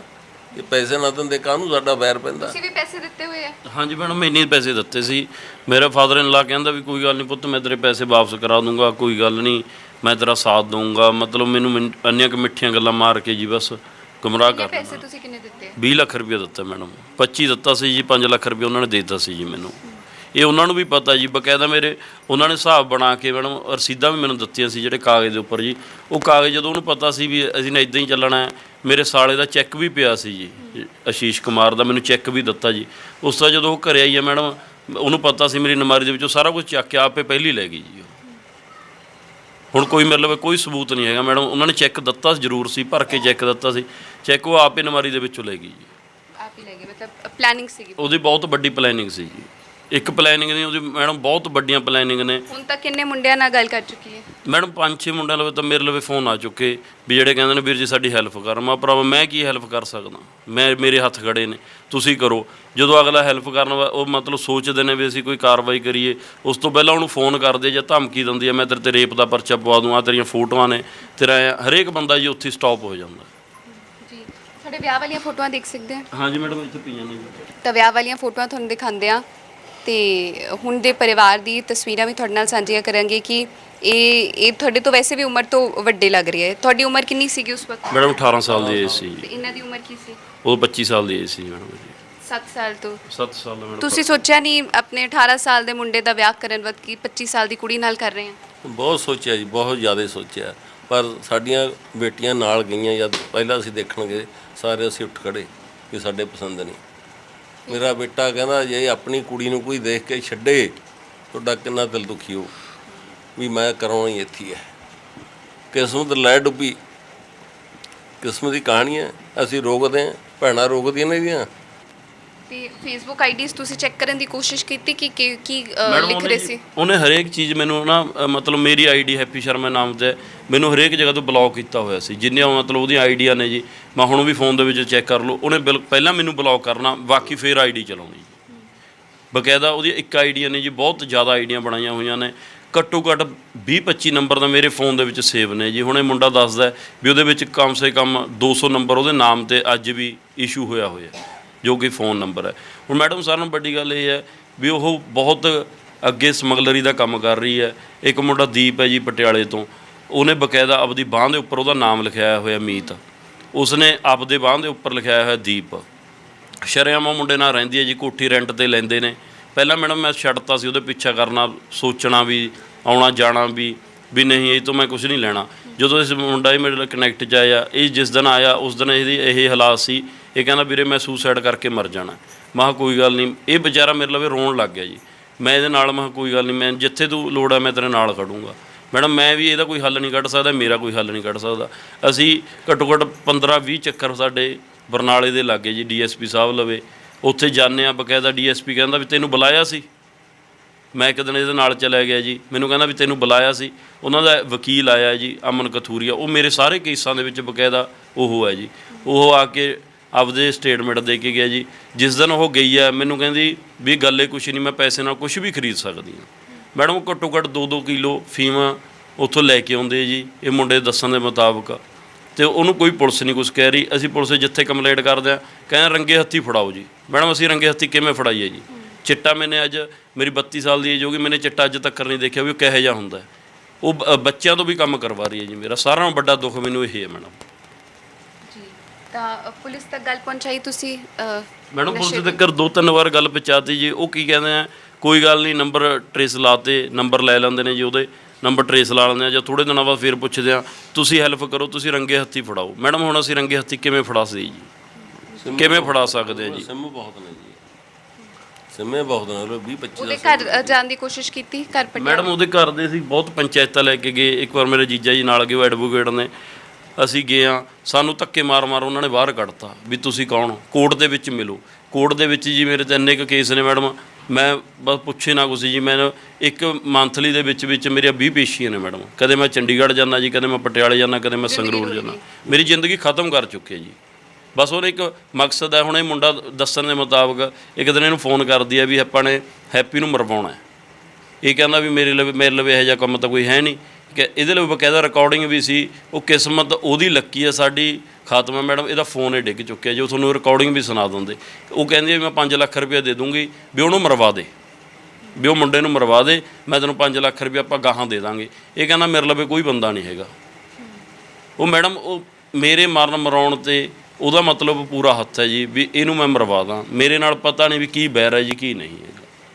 ਮਾਤਾ ਜੀ ਆਪਣੇ ਪੁੱਤ ਦੇ ਮੂੰਹੋਂ ਅਜਿਹੀਆਂ ਗੱਲਾਂ ਸੁਣਨੀਆਂ, ਜਾਂ ਕੋਈ ਲੋਕ ਜੋ ਉਹਨੂੰ ਮਾਰਨ ਦੀ ਸਾਜ਼ਿਸ਼ ਰਚ ਰਹੇ ਨੇ ਉਹ ਗੱਲਾਂ ਸੁਣਨੀਆਂ, ਮਾਂ ਦਾ ਕੀ ਕਹਿਣਾ ਇਸ ਵਕਤ? ਤੁਹਾਡੀ ਅੱਖਾਂ 'ਚ ਵੀ ਹੰਝੂ ਆ ਗਏ ਸੀ ਹੁਣੇ, ਕਿਉਂਕਿ ਘਰ ਪਰਿਵਾਰ ਬਿਲਕੁਲ ਰੁਲ ਜਾਂਦਾ ਜਦੋਂ ਘਰ ਦਾ ਇੱਕ ਜੀਅ ਵੀ ਖਰਾਬ ਨਿਕਲ ਜਾਏ। ਅਕਸਰ ਕਹਿੰਦੇ ਆ ਕਿ ਜੇ ਧੀ ਵਿਆਹੁੰਦੇ ਆ ਤਾਂ ਧੀ ਲੈ ਕੇ ਵੀ ਆਣੀ ਹੈ ਘਰ, ਜੇ ਧੀ ਆਪਣੀ ਧੀ ਵਾਂਗ ਨਹੀਂ ਰਹੇਗੀ ਤਾਂ ਘਰ ਪਰਿਵਾਰ ਬਰਬਾਦ ਹੋ ਜਾਂਦਾ। ਅਸੀਂ ਤਾਂ ਮੈਂ ਤਾਂ ਸੁਣਦੇ ਬੇਟੇ ਨੂੰ ਕਹਿੰਦੀ ਰਹੀ ਵੀ ਦੇਖੀ ਪੁੱਤ ਚੱਲ, ਜੇ ਆ ਗਈ ਇਹ ਕਲੇਸ਼ ਨਾ ਕਰਿਓ, ਤੂੰ ਥੱਲੇ ਪੈ ਜਾ ਕਰ ਸਾਡੇ ਕੋਲੇ। ਇਹਨੂੰ ਉੱਪਰ ਕੱਲੀ ਨੂੰ ਪਈ ਰਹਿੰਦਾ। ਮਾਂ ਲਵੇ ਰਹਿੰਦੀ ਤੀ, ਆਪ ਰਹਿੰਦੀ ਤੀ, ਬੱਚੇ ਰਹਿੰਦੇ ਤੇ। ਸਾਨੂੰ ਤਾਂ ਉਹ ਅੰਦਰ ਵੜਨੇ ਨਹੀਂ ਦਿੰਦੀ ਸੀ ਕਮਰੇ 'ਚ। ਉਹ ਜਦੋਂ ਮੈਂ ਨੀਚੇ ਸੁਣ ਲੈਂਦੀ ਬਾਥਰੂਮ 'ਚ ਕਿਤੇ ਜਾਂਦੀ, ਨੀਚੋਂ ਆਵਾਜ਼ ਆਉਂਦੀ ਜਾਲ ਦੇ ਵਿੱਚ ਦੀ, ਫਿਰ ਮੈਂ ਇਹਨੂੰ ਕਹਿੰਦੀ ਹੈਪੀ ਤਾਂ ਇਹ ਗੱਲਾਂ ਕਰਦੀ ਹੈ। ਇਹ ਫਿਰ ਇਹਨੂੰ ਹਰਖ ਚੜ੍ਹਦਾ। ਮੈਂ ਕਹਿੰਦੀ ਚੱਲ ਕੋਈ ਨਾ ਕਰੀ ਜਾਣ ਦੇ ਵੀ ਆਪਾਂ ਆਪਣੇ ਬੱਚੇ ਪਾਲ ਲਓ, ਇਹ ਤਾਂ ਹੈਗੀ ਜਿਹੀ ਜੀ ਹੈਗੀ। ਹੁਣ ਆਪਾਂ ਨੂੰ ਪਤਾ ਹੀ ਲੱਗਦਾ ਵੀ ਕਹੀ ਜੀ ਹੈ, ਪਰ ਉਹਨੇ ਨਹੀਂ ਸਾਡਾ ਕੁਛ ਸਮਝਿਆ। ਦਾਦੇ ਦਾਦੀਆਂ ਦਾ ਪੁੱਤੇ ਪੁੱਤੀਆਂ ਨਾਲ ਬਹੁਤ ਪਿਆਰ ਹੁੰਦਾ ਹੈ ਨਾ, ਪੁੱਤੇ ਪੁੱਤੀਆਂ ਤੋਂ ਦੂਰ ਕਰਤਾ ਤੁਹਾਨੂੰ? ਹਾਂ ਦੂਰ ਸਾਨੂੰ ਐ ਨਹੀਂ ਤੀ। ਮਸਾਂ ਮੁੰਡਾ ਹੋਇਆ, ਸਾਨੂੰ ਮੁੰਡਾ ਬਣਾ ਦਿਖਾਇਆ ਇਹਨਾਂ ਨੇ। ਉੱਥੇ ਹਸਪਤਾਲ 'ਚ ਵੀ ਕੁੜੀਆਂ ਗਈਆਂ, ਅਸੀਂ ਗਏ, ਸਾਰੇ ਚੌਂ, ਸਾਨੂੰ ਇਹਨਾਂ ਨੇ ਮੁੰਡਾ ਨਹੀਂ ਦਿਖਾਇਆ। ਅਸੀਂ ਆਖਿਆ, ਕੁੜੀਆਂ ਕਹਿੰਦੀਆਂ ਵੀ ਸਾਡੀ ਮੰਮੀ ਨੂੰ ਦਿਖਾ ਦਿਓ। ਚੱਲ ਅਸੀਂ ਐਡੀ ਦੂਰੋਂ ਨੇ ਫੋਟੋ ਖਿੱਚੀ ਹੈਪੀ ਨੇ, ਚਲੋ ਅਸੀਂ ਆਪਦੇ ਘਰੇ ਆ ਗਏ। ਇੰਨੇ 'ਚ ਚੌਕਾ ਮੁੰਡਾ ਹੋਏ ਦਾਦਾ ਸਭ ਤੋਂ ਪਹਿਲੇ ਜਾ ਕੇ ਮਿਠਾਈਆਂ ਵੰਡਦੇ। ਹਸਪਤਾਲ ਗਏ ਜੀ, ਸਾਨੂੰ ਤਾਂ ਦੇਖਣ ਵੀ ਨਹੀਂ ਦਿੱਤਾ। ਕਹਿੰਦੇ ਇਨਫੈਕਸ਼ਨ ਹੋ ਜੀ, ਦਿਖਾਉਣਾ ਨਹੀਂ ਜੇ ਬੱਚੇ। ਡਾਕਟਰਾਂ ਨੇ ਮਨਾ ਕਰਿਆ। ਤੁਹਾਡੀਆਂ ਬੇਟੀਆਂ ਮੇਰੀਆਂ ਨਾਲ ਗਈਆਂ ਦੇਖਣ ਵਾਸਤੇ ਚੌਥੀ ਸਾਹਿਬ ਨੂੰ। ਉਹਦਾ ਮਹੂਰਤ ਜਨਮ ਦਿਨ ਮਨਾਉਣ ਲੱਗਿਆ ਵੀ ਆਪਾਂ ਲੋਹੜੀ ਤੇ ਜਨਮ ਦਿਨ ਦਾ ਧਰ ਲਿਆ। ਉਹਨੇ ਕੀ ਕੀਤਾ, ਸਾਨੂੰ ਕਹਿੰਦੀ ਵੀ ਮੈਂ ਤਾਂ ਆਉਂਦੀ ਨਹੀਂ ਹੈਗੀ।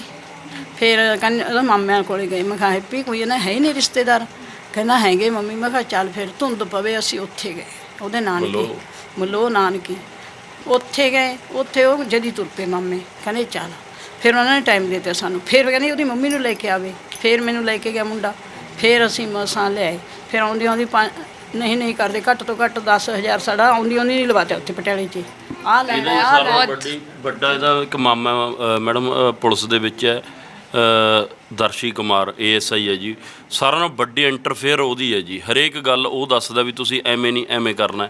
ਜਿਸ ਦਿਨ ਉਰੇ ਦਰਖਾਸਤ ਦਿੱਤੀ ਉਸ ਦਿਨ ਵੀ ਉਹਨੇ ਫੋਨ ਕਰਿਆ ਵੀ ਅੱਜ ਨਹੀਂ ਆ ਸਕਦੀ। ਬਿਨਾਂ ਗੱਲ ਤੋਂ ਉਹ ਡੇਟ ਲੈ ਲੈਂਦੇ ਨੇ ਜੀ, ਬਿਨਾਂ ਗੱਲ ਤੋਂ ਉਹਨੂੰ ਕਹਿੰਦੇ ਨੇ ਬਿਮਾਰ ਹੈ ਜੀ।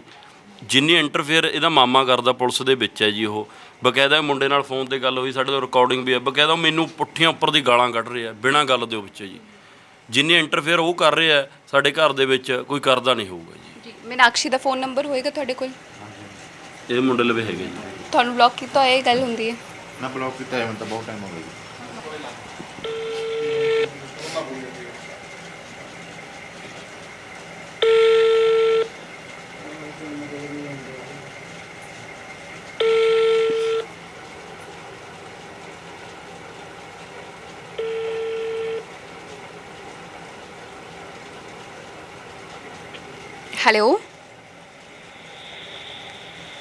ਹੈਲੋ ਮੀਨਾਕਸ਼ੀ ਨਾਲ ਗੱਲ ਹੋ ਰਹੀ ਹੈ? ਹੈਲੋ ਹਾਂਜੀ ਮੀਨਾਕਸ਼ੀ ਜੀ ਬੋਲ ਰਹੇ ਹੋ? ਹਾਂਜੀ ਤੁਸੀਂ ਕੌਣ? ਹਾਂਜੀ ਮੈਮ, ਮੈਂ daily post Punjabi media channel ਤੋਂ ਗੱਲ ਕਰ ਰਹੀ ਹਾਂ। ਹਾਂਜੀ ਮੈਮ। ਮੈਮ ਤੁਹਾਡੇ ਹਸਬੈਂਡ ਹੈਪੀ ਤੇ ਜਿਹੜਾ ਮੁੰਡਾ ਜਿਹਦੇ ਨਾਲ ਤੁਹਾਡੀ ਗੱਲ ਹੁੰਦੀ ਸੀ ਮਨਦੀਪ, ਉਹ ਦੋਨੋਂ ਮੇਰੇ ਨਾਲ ਬੈਠੇ ਹੈ। ਤੁਹਾਡਾ ਫੋਨ ਸਪੀਕਰ ਤੇ ਲੱਗਿਆ ਹੈ, ਰਿਕਾਰਡਿੰਗ ਹੋ ਰਹੀ ਹੈ। ਮੈਂ ਤੁਹਾਡੇ ਤੋਂ ਪੁੱਛਣਾ ਚਾਹੁੰਦੀ ਹਾਂ ਕਿ ਤੁਸੀਂ ਮਨਦੀਪ ਤੋਂ ਪੈਸੇ ਲਏ ਹੈ? ਨਹੀਂ ਜੀ। ਪੈਸੇ ਨਹੀਂ ਲਏ? ਤੁਹਾਡੇ ਕੋਲ ਪ੍ਰੂਫ ਹੈ ਤੁਸੀਂ ਪੈਸੇ ਨਹੀਂ ਲਏ?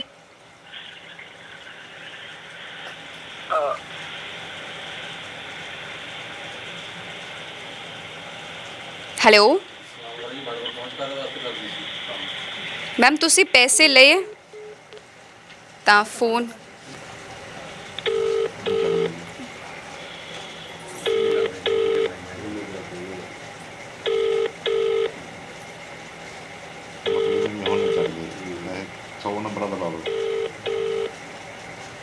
ਤਾਂ ਫੋਨ ਕੀਤਾ ਜਾ ਰਿਹਾ ਹੈ। ਹਾਲਾਂਕਿ ਉਹਨਾਂ ਵੱਲੋਂ ਕੋਈ ਜਵਾਬ ਨਹੀਂ ਮਿਲਿਆ। ਸਾਡਾ ਫਰਜ਼ ਹੁੰਦਾ ਹੈ ਕਿ ਦਰਸ਼ਕਾਂ ਤੱਕ ਦੋਨੋਂ ਪੱਖ ਰਖਵਾਏ ਜਾਣ ਤੇ ਜੋ ਦੂਜੇ ਪੱਖ ਦਾ ਕਹਿਣਾ ਉਹ ਵੀ ਤੁਹਾਡੇ ਤੱਕ ਰੱਖਿਆ ਜਾਏ। ਪਰ ਫੋਨ ਕੀਤਾ ਜਾ ਰਿਹਾ ਲਗਾਤਾਰ, ਤੁਹਾਡੇ ਸਾਹਮਣੇ ਫੋਨ ਕੀਤਾ ਗਿਆ ਸੀ ਤਾਂ ਉਹਨਾਂ ਵੱਲੋਂ ਕੱਟ ਕਰ ਦਿੱਤੀ ਜਾਂਦੀ ਹੈ ਕਾਲ। ਜਿਸ ਵਿਅਕਤੀ ਨੂੰ ਤੁਸੀਂ ਕਾਲ ਤਾਂ ਫੋਨ ਨਹੀਂ ਚੱਕਿਆ ਜਾ ਰਿਹਾ। ਪਰ ਪੁਲਿਸ ਪ੍ਰਸ਼ਾਸਨ ਦਾ ਇਸ ਵਕਤ ਕੀ ਕਹਿਣਾ ਹੈ, ਕੀ ਕਾਰਵਾਈ ਉਹਨਾਂ ਨੇ ਕੀਤੀ ਹੈ, ਉਹ ਵੀ ਤੁਹਾਡੇ ਤੱਕ ਜ਼ਰੂਰ ਪਹੁੰਚਾਉਂਦੇ ਆ। ਵੈਸੇ ਪੂਰਾ ਮਾਮਲਾ ਕੀ ਹੈ ਮਨਦੀਪ ਤੇ ਮੀਨਾਕਸ਼ੀ ਦਾ? ਇਹ ਮਨਦੀਪ ਸਿੰਘ ਨੇ ਕੰਪਲੇਂਟ ਕੀਤੀ ਹੈ ਮੀਨਾਕਸ਼ੀ ਸ਼ਰਮਾ ਦੇ ਖਿਲਾਫ। ਇਹਨੇ ਤਾਂ 10 ਲੱਖ ਰੁਪਏ ਲੈ ਲਏ ਬਾਹਰ ਭੇਜਣ ਵਾਸਤੇ, ਤੇ ਬਾਹਰ ਨਹੀਂ ਭੇਜਿਆ ਤੇ ਨਾ ਹੀ ਪੈਸੇ ਮਿਲੇ। ਤੇ ਨਾਲ ਹੀ ਉਹਨਾਂ ਵੱਲੋਂ ਇਲਜ਼ਾਮ ਲਗਾਇਆ ਜਾ ਰਿਹਾ ਕਿ ਮੀਨਾਕਸ਼ੀ ਸ਼ਰਮਾ ਨਸ਼ਾ ਵੇਚਦੀ ਹੈ, ਚਿੱਟਾ ਤੇ ਫੀਮ ਸ਼ਰੇਆਮ ਵੇਚਦੀ ਹੈ, ਤੇ ਪੁਲਿਸ ਵੱਲੋਂ ਕੋਈ ਕਾਰਵਾਈ ਨਹੀਂ ਕੀਤੀ ਜਾ ਰਹੀ। ਇਹ ਸ਼ੀ ਬਿਲੋਂਗਸ ਟੂ ਪਟਿਆਲਾ, ਠੀਕ ਹੈ ਨਾ, ਇੱਥੋਂ ਰਹਿਣ ਵਾਲੀ ਹੈ, ਪਟਿਆਲੇ ਦੀ ਰਹਿਣ ਵਾਲੀ ਆ। ਤੇ ਇਹਦੇ ਖਿਲਾਫ ਅਸੀਂ ਇਨਕੁਆਇਰੀ ਸਾਡੀ ਤਕਰੀਬਨ ਆਖਰੀ ਪੜਾਅ 'ਚ ਆ। ਇਨਕੁਆਇਰੀ ਕੰਪਲੀਟ ਹੋਣ ਤੋਂ ਬਾਅਦ ਜੋ ਵੀ ਫੈਕਟਸ ਸਾਹਮਣੇ ਆਏ ਇਨਕੁਆਇਰੀ ਤੋਂ ਬਾਅਦ ਉਹਦੇ ਮੁਤਾਬਕ ਕਾਰਵਾਈ ਕੀਤੀ ਜਾਵੇ। ਜੀ, ਇਹਨਾਂ ਨੇ ਹੋਰ ਗੱਲ ਕਹੀ ਹੈ ਕਿ ਗੱਡੀ ਹੈ ਮੀਨਾਕਸ਼ੀ ਸ਼ਰਮਾ ਕੋਲ, ਬਕਾਇਦਾ ਗੱਡੀ ਦਾ ਨੰਬਰ ਵੀ ਤੁਹਾਡੇ ਤੱਕ ਪਹੁੰਚਾਇਆ ਗਿਆ ਹੈ। ਗੱਡੀ ਤੇ ਪੰਜਾਬ ਪੁਲਿਸ ਲਿਖਿਆ ਗਿਆ ਹੈ ਤੇ ਪੰਜਾਬ ਪੁਲਿਸ ਦੀ ਗੱਡੀ ਚਲਾ ਰਹੀ ਹੈ। ਇੱਕ ਨਾਰਮਲ ਵਿਅਕਤੀ ਪੰਜਾਬ ਪੁਲਿਸ ਦੀ ਗੱਡੀ ਕਿੱਦਾਂ ਨਹੀਂ, ਚਲਾ? ਸਾਡੇ ਜੀ ਕੋਈ ਧਿਆਨ 'ਚ ਗੱਲ ਨਹੀਂ। ਸਾਡੇ ਕੋਲ ਜਿਹੜਾ ਮੈਟਰ ਆ ਉਹਨਾਂ ਦੀ ਕੰਪਲੇਂਟ, ਰਿਟਨ ਕੰਪਲੇਂਟ, ਇਹਨਾਂ ਦੀ ਫੇਸਬੁੱਕ ਤੇ ਆਪਸ ਦੇ ਵਿੱਚ ਜਿਹੜੀ ਦੋਸਤੀ ਹੋਈ ਸੀ, ਜੀ, ਫਿਰ ਦੋਨਾਂ ਦੀ ਇਹਨਾਂ ਦੀ ਵਿਆਹ ਬੂ ਦੀ ਗੱਲ ਚੱਲਦੀ ਰਹੀ ਆ। ਉਸ ਤੋਂ ਬਾਅਦ ਇਹਨਾਂ ਦੇ ਬਾਹਰ ਜਾਣ ਦੇ ਐਲੀਗੇਸ਼ਨ ਨੇ ਵੀ 10 ਲੱਖ ਰੁਪਈਆ ਲਿਆ, ਲੇਕਿਨ ਉਹਦਾ ਕੋਈ ਡਾਕੂਮੈਂਟਰੀ ਪ੍ਰੂਫ ਅਜੇ ਤੱਕ ਇਹਨਾਂ ਨੇ ਨਹੀਂ ਪੇਸ਼ ਕੀਤਾ। ਇਨਕੁਆਇਰੀ ਕੰਪਲੀਟ ਕਰਕੇ ਜੋ ਫੈਕਟਸ ਆਉਣਗੇ ਅਸੀਂ ਕਾਰਵਾਈ ਕਰਾਂਗੇ। ਤਾਂ ਪਿੰਡ ਵਾਲੇ ਵੀ ਇੱਥੇ ਮੌਜੂਦ ਨੇ। ਤੁਸੀਂ ਦੇਖਿਆ ਸੀ ਕੁੜੀ ਨੂੰ ਘਰ ਆਉਂਦੇ ਹੋਏ? ਕੁੜੀ ਤਾਂ ਨਹੀਂ ਜੀ ਘਰਾਂ ਦੇ ਦੇਖੀ। ਇਹ ਮੁੰਡਾ ਜੀ ਮੇਰੇ ਮੁੰਡੇ ਦੇ ਨਾਲ ਕਬੱਡੀ ਖੇਡਦਾ ਸੀ। ਮੇਰਾ ਮੁੰਡਾ ਸੀ ਨੈਸ਼ਨਲ ਕਬੱਡੀ ਖਿਡਾਰੀ ਜਗਪ੍ਰੀਤ ਸਿੰਘ ਜੱਗਾ, ਇਹ ਉਹਦੇ ਨਾਲ ਸਟਾਪਰ ਸੀ ਜੀ। ਮੁੰਡੇ ਦੀ ਘਰੋਂ ਆਰਥਿਕ ਹਾਲਤ ਕਮਜ਼ੋਰ ਹੋਣ ਕਰਕੇ ਮੇਰੇ ਤੱਕ ਹੀ ਪਹੁੰਚ ਕਰਦਾ ਸੀ। ਅੱਜ ਤੋਂ 40 ਦਿਨ ਪਹਿਲਾਂ ਇਹਨੇ ਮੇਰੇ ਕੋਲ ਪਹੁੰਚ ਕੀਤੀ ਵੀ ਇੰਜ ਕਰਕੇ ਮੇਰੀ ਦਰਖਾਸਤ ਦਿੱਤੀ ਹੋਈ ਹੈ ਐਸਐਸਪੀ ਸਾਹਿਬ ਦੇ। ਜਦੋਂ ਐਸਐਸਪੀ ਸਾਹਿਬ ਗਏ 1649 ਦੀ ਕੰਪਲੇਂਟ ਨੰਬਰ ਆਈ। ਐਸਐਸਪੀ ਸਾਹਿਬ ਨੇ ਐਸਪੀ ਆਪਣੇ ਡੀਐਸਪੀ ਰਿਸ਼ਪਾਲ ਸਿੰਘ ਢੀਂਡਸਾ ਨੂੰ ਮਾਰਕ ਕਰਤੀ। ਜਦੋਂ ਅਸੀਂ ਉਹਦੇ ਪਹੁੰਚੇ ਤਾਂ ਉੱਥੇ 2 ਵਕੀਲ ਆਏ ਹੋਏ ਸੀਗੇ। ਵਕੀਲ ਕਹਿੰਦੇ ਉਹ ਮੈਡਮ ਤਾਂ ਆਈ ਨਹੀਂ ਗਈ, ਅਸੀਂ ਉਹਦੇ ਵਕੀਲ ਆਏ ਹਾਂ। ਮੈਂ ਵਕੀਲਾਂ ਦਾ ਕੰਮ ਹੁੰਦਾ ਕੋਰਟ 'ਚ, ਤੇ ਤੁਸੀਂ ਇੱਥੇ ਕਾਹਦੇ ਵਾਸਤੇ ਆਏ ਹੋ? ਮੈਂ ਡੀਐਸਪੀ ਸਾਹਿਬ ਨੂੰ ਕਿਹਾ ਮੈਂ ਵਕੀਲਾਂ ਦਾ ਸਾਡੇ ਕੋਲ ਤਾਂ ਪਹੁੰਚ ਹੈ ਨਹੀਂ ਰੁਪਈਏ ਦੇਣ ਦੀ। ਇਹ ਵਕੀਲ ਇੱਥੇ ਆਉਂਦੇ ਆ ਕੇਸ ਕਰਨ, ਮੈਂ ਕੇਸ ਕਰਨਾ ਤੇ ਕੋਰਟ 'ਚ ਜਾਣ ਜੀ ਇਹ। ਤੇ ਨਹੀਂ ਜੀ ਅਸੀਂ ਤਾਂ ਇਹਨਾਂ ਦੀ ਗੱਲ ਹੀ ਸੁਣਦੇ ਹਾਂ ਜੀ। ਹਕੀਕਤ ਮਹਾਂ ਜੀ ਉਹਨਾਂ ਨੂੰ ਸੱਦੋ। ਕਹਿੰਦੇ ਜੀ ਅਗਲੀ ਤਰੀਕ ਦੇਤੀ। ਉਹਨਾਂ ਦੇ ਵਕੀਲਾਂ ਦੇ ਕਹਿਣ ਤੇ 4 ਤਰੀਕ ਦੇਤੀ। 4 ਤਰੀਕ ਦਿੱਤੀ, 4 ਤਰੀਕ ਨੂੰ ਉਹ ਆ ਗਈ। ਫਿਰ ਉਹ ਵਕੀਲ ਆਏ, ਵਕੀਲਾਂ ਨੇ ਬਿਆਨ ਲਿਖਾਏ ਆ। ਫਿਰ ਇਹਨਾਂ ਨੂੰ ਅੱਗੇ ਤਰੀਕ ਦੇਤੀ, ਜਿੱਦਣ ਕੰਪਲੇਂਟ ਲਿਖਾਤੀ ਤਰੀਕ ਤੋਂ ਬਾਅਦ ਅਸੀਂ ਗਏ ਸੀ ਜੀ 24 ਤਰੀਕ ਨੂੰ। ਇੱਕ ਪਾਸੇ ਤੁਹਾਡੇ ਲੀਡਰ ਨਸ਼ਾ ਵੇਚਦੇ ਨੇ, ਤੁਸੀਂ ਵਿਕਾ ਰਹੇ ਹੋ, ਤੁਸੀਂ ਕਿਉਂ ਨਹੀਂ ਉਹਦੇ 'ਤੇ ਪੈਰਵਾਈ ਕਰੇ? ਕਹਿੰਦਾ ਕੌਣ? ਕਹਿੰਦਾ ਮਹਾ ਹੈਪੀ ਕਹਿੰਦਾ। ਉਹ ਮੁੰਡਾ ਕਹਿੰਦਾ ਉੱਥੋਂ ਫੀਮ ਲੈ ਕੇ ਆਈ ਹੈ। ਇਹਨਾਂ ਨੂੰ ਜੀ ਉੱਥੇ ਪੱਤਰਕਾਰ ਆ ਗਏ। ਫਿਰ ਅਸੀਂ ਐਸਐਸਪੀ ਦੇ ਸਾਹਿਬ ਵੀ ਦੁਬਾਰੇ ਪੇਸ਼ ਹੋ ਕੇ ਆਏ ਹਾਂ ਜੀ ਵੀ ਸਾਡੀ ਕਾਰਵਾਈ ਕਰਾਓ। ਫਿਰ ਉੱਥੇ ਆ ਗਏ ਜੀ ਸਿਨੇਮੇ ਵਾਲੇ, ਆਪਣੇ ਚੈਨਲ ਵਾਲੇ, ਉਹਨਾਂ ਨੇ ਇੰਟਰਵਿਊ ਲਈ ਜਿਹੜੀ ਸਾਡੀ ਚੱਲਦੀ ਹੈ ਜੀ। ਉਹ ਵਕੀਲ ਆ ਗਏ ਤੇ ਬਿਆਨ ਦੇ ਕੇ ਜਾਂਦੇ ਜੀ। ਪੁਲਿਸ ਇੱਕ ਵਾਰੀ ਨਹੀਂ ਕਹਿੰਦੀ ਵੀ ਵਕੀਲ ਇਹਨਾਂ ਦਾ ਬਿਆਨਾਂ ਦਾ ਕਿੱਦਾਂ, ਮਤਲਬ ਕਿ ਮੁਲਜ਼ਮ ਨੇ ਬਿਆਨ ਦੇਣੇ ਆ ਜਾਂ ਵਕੀਲਾਂ ਨੇ ਬਿਆਨ ਦੇਣਾ ਜੀ। ਵਕੀਲਾਂ ਵਾਸਤੇ ਕੋਰਟ ਹੁੰਦਾ ਜੀ। ਇਸ ਗਰੀਬ ਦੇ ਉੱਥੇ ਕੋਈ ਸੁਣਵਾਈ ਨਹੀਂ ਹੋ ਰਹੀ ਜੀ। ਤੇ ਇਹ ਬੱਚੇ ਦੀ ਹਾਲਤ ਜੀ 3 ਕਨਾਲਾਂ 5 ਮਰਲੇ ਦੇ ਬਾਪ ਕੋਲ ਜਾਇਦਾਦ ਆ। ਤੁਸੀਂ ਅੱਖੀ ਦੇਖ ਲਈ ਜੀ ਉਹਦੀ, ਉਹਨਾਂ ਦੇ ਹਾਲਾਤ ਦੇਖ ਲਏ। ਉਹ ਆਪਦੇ ਬੱਚੇ ਨੂੰ ਵੀ ਚੰਗਾ ਨਹੀਂ ਸਮਝ ਰਹੇ। ਸਿਰਫ ਉਹਨਾਂ ਨੂੰ 3 ਕਨਾਲਾਂ 5 ਮਰਲੇ ਵਧੀਆ ਰੱਖਦੇ ਜਾਂ ਰੋਜੀ ਰੋਟੀ ਉਹ ਸੀ। ਹੁਣ ਇੱਕ ਗਾਂ ਰੱਖ ਕੇ ਢਿੱਡ ਪਾਲ ਰਹੇ ਨੇ, ਗਾਂ ਦਾ ਦੁੱਧ ਵੇਚ ਕੇ। ਇਹ ਬੱਚਾ ਕਬੱਡੀ ਖਿਡਾਰੀ ਕੀ ਖੇਡ ਜੂਗਾ ਜੀ? 2000 ਰੁਪਏ ਬੱਚੇ ਦੇ ਢਿੱਡ 'ਚ ਰੋਜ਼ ਚਾਹੀਦਾ ਜਿਹੜਾ ਕਬੱਡੀ ਖੇਡਦਾ। ਇਹ ਕਬੱਡੀ ਛੱਡ ਕੇ ਬਹਿ ਗਿਆ ਜੀ। ਕਹਿੰਦੇ ਹੋਏ ਹਾਂਜੀ, ਮੇਰੇ ਬ੍ਰਦਰ ਨੇ ਮੇਰਾ ਸਾਡਾ ਸਾਹਮਣੇ ਘਰ ਹੈ, ਮੈਂ ਦੇਖੀ ਹੈ। ਬਹੁਤ ਵਾਰ ਆਈ ਹੈ ਜੀ ਉਹ। ਬਦਲਵੀਂ ਗੱਡੀ ਲੈ ਕੇ ਆਉਂਦੀ ਰਹਿੰਦੀ ਹੈ ਜੀ ਉਹ। ਬਹੁਤ ਵਾਰ ਵੇਖੀ ਹੈ ਮੈਂ। ਮਾਤਾ ਜੀ ਤੁਸੀਂ ਵੀ ਮਿਲੇ ਹੋ ਕੁੜੀ ਦੇ ਨਾਲ? ਲੱਗਦਾ ਸੀ ਕਿ ਇਦਾਂ ਧੋਖਾ ਕਰ ਜਾਏਗੀ? ਨਹੀਂ ਜੀ, ਧੋਖਾ ਇਹਨੂੰ ਮੈਂ ਤਾਂ ਮਨਦੀਪ ਨੂੰ ਡੱਕਿਆ ਸੀ। ਜਿੱਦਣ ਇਹਨੇ ਪੈਸੇ ਦੇਣੇ ਸੀ ਨਾ ਮਨਦੀਪ ਨੇ, ਮੈਂ ਮਨਦੀਪ ਨੂੰ ਡੱਕਿਆ ਸੀ। ਮੈਂ ਕਿਹਾ ਮਨਦੀਪ ਪੈਸੇ ਨਾ ਦੇ ਤੂੰ ਨਗਦ, ਵੀ ਨਗਦ ਪੈਸੇ ਦੇਵੇਂਗਾ ਤੂੰ। ਮੈਂ ਕਿਹਾ ਵੀ ਕੋਈ ਇਹਦੀ ਸਲਿੱਪ ਵਗੈਰਾ ਲੈ ਇਹਦੇ ਤੋਂ, ਬੈਂਕ 'ਚ ਦੇ ਇਹਨਾਂ ਨੂੰ ਪੈਸੇ। ਤੇ ਇਹਨੇ ਹੱਥੀਂ ਪੈਸੇ ਦਿੱਤੇ ਨੇਗੇ ਤੇ ਆਉਂਦੀ ਰਹੀ ਹੈ, ਇੱਥੇ ਰਹਿੰਦੀ ਰਹੀ ਹੈ। ਮੇਰੀ ਗੁੜੀਆ ਦੇ ਹੁਣ 6 ਵਜੇ ਨਹੀਂ ਮੈਂ ਉਹਨੂੰ ਇੱਥੇ ਲੈ ਆਉਂਦੀ। ਤੇ ਉਹਦੇ ਨਾਲ ਵਧੀਆ ਗੱਲਾਂ ਕਰਦੀ ਰਹੀ ਏ ਤੇ ਪਰ ਜਦੋਂ ਭਾਜੀ ਨੂੰ ਸੱਟਾਂ ਵੱਜੀਆਂ ਨੇ ਉਦੋਂ ਬਿਮਾਰ ਹੋਏ ਨੇ ਉਦੋਂ ਇਹਨਾਂ ਨੂੰ ਦਾਖਲ ਰੱਖਿਆ ਉੱਥੇ ਮਲੇਰਕੋਟਲੇ ਨਾਲ ਜਾਂਦੀ ਰਹੀ ਏ ਨਾਲ ਇੱਥੇ ਆਣ ਕੇ 10-10 15-15 ਦਿਨ ਘੱਟੋ ਘੱਟ ਰਹਿੰਦੀ ਸੀਗੀ ਇਕੱਠੇ ਇੱਥੇ ਆ ਕੇ ਪਿਛਲਾ ਸਿਆਲ ਤਾਂ ਉਹਨੇ ਜਿਹੜਾ ਪਿੱਛੇ ਸਿਆਲ ਲੰਘ ਗਿਆ ਪੂਰਾ ਸਿਆਲ ਉਹਨੇ ਇੱਥੇ ਕੱਟਿਆ ਹੈਗਾ ਕਦੀ ਚਿੱਟੀ ਗੱਡੀ ਤੇ ਹੁੰਦੀ ਸੀ ਕਦੀ ਕਾਲੀ ਗੱਡੀ ਤੇ ਹੁੰਦੀ ਸੀਗੀ ਪੈਲੀ ਵੇਖ ਕੇ ਆਈ ਫਿਰ ਪੈਲੀ ਉਹ ਤੋਂ ਬਾਅਦ ਉਹ ਪੈਲੀ ਵਿਕੀ ਆ ਫਿਰ ਹਾਂਜੀ ਜੀ ਜਿਨ੍ਹਾਂ ਨੇ ਜ਼ਮੀਨ ਖਰੀਦੀ ਹੈ ਉਹਨਾਂ ਨਾਲ ਵੀ ਗੱਲ ਕਰ ਲੈਂਦੇ ਆ ਕਿ ਤੁਹਾਡੇ ਸਾਹਮਣੇ ਇਹ ਪੈਸੇ ਦਿੱਤੇ ਗਏ ਸੀ। ਹਾਂਜੀ ਪੈਸੇ 9,37,000 ਰੁਪਏ ਦਿੱਤਾ ਇਹਨਾਂ ਨੇ ਪੈਲੀ ਵੇਚੀ ਆ ਉਹਨੂੰ ਪੈਸੇ ਦਿੱਤੇ ਆ ਜੀ ਮੈਂ ਇੱਥੇ ਸ਼ਾਮ ਨੂੰ ਗਣਿਆ ਕੇ ਗਿਆ ਤੁਸੀਂ ਗਵਾਓ ਹਾਂਜੀ ਤੁਸੀਂ ਗਵਾਓ ਹਾਂਜੀ ਮੈਂ ਜਿੰਮੇ ਪੈਸੇ ਮੈਂ ਦਿੱਤੇ ਆ ਜੀ ਮੈਂ ਪੈਲੀ ਲਈ ਆ ਇਹਨੂੰ ਮੈਂ ਕਹਿ ਹਟਿਆ ਜੀ ਮੈਂ ਇਹ ਠੱਗੀ ਦਾ ਬਣ ਜਾਊਗਾ ਕਹਿੰਦਾ ਮੇਰਾ ਅੰਕਲ ਮੇਰੀ ਰੋਟੀ ਦਾ ਮਸਲਾ ਹੁੰਦਾ ਹੈ ਵੀ ਮੈਨੂੰ ਇਹ ਕੰਮ ਕਰ ਲਾਂਦੇ ਉਹ ਮੈਨੂੰ ਲੈ ਕੇ ਜਾਊਗੀ ਜ਼ਰੂਰ ਮੈਨੂੰ ਵਿਸ਼ਵਾਸ ਹੈ ਅਸੀਂ ਇਹਨੂੰ ਕਿਹਾ ਵੀ ਮਹਾ ਵੀ ਠੱਗੀ ਦਾ ਇੰਨੇ ਕੁ 'ਚ ਨਹੀਂ ਜਾਣਾ ਕਹਿੰਦਾ ਮੈਨੂੰ ਵਿਸ਼ਵਾਸ ਹੈ ਤੁਸੀਂ ਮੇਰੀ ਰੋਟੀ ਬਣ ਜਾਓ ਤੁਸੀਂ ਮੇਰੀ ਪੈਲੀ ਲੈ ਲਓ ਇਹਨੇ ਇੱਥੇ ਮੈਂ ਮੋਟਰਸਾਈਕਲ ਜਾ ਕੇ ਪੈਸੇ ਦਿੱਤੇ ਨੇ ਗਣਿਆ ਕੇ ਉਹ ਬਾਅਦ ਚ ਲੈ ਕੇ ਗਏ ਜੀ ਉਦੋਂ ਬਾਅਦ ਮੈਂ ਵਾਪਸ ਚਲਿਆ ਗਿਆ ਜੀ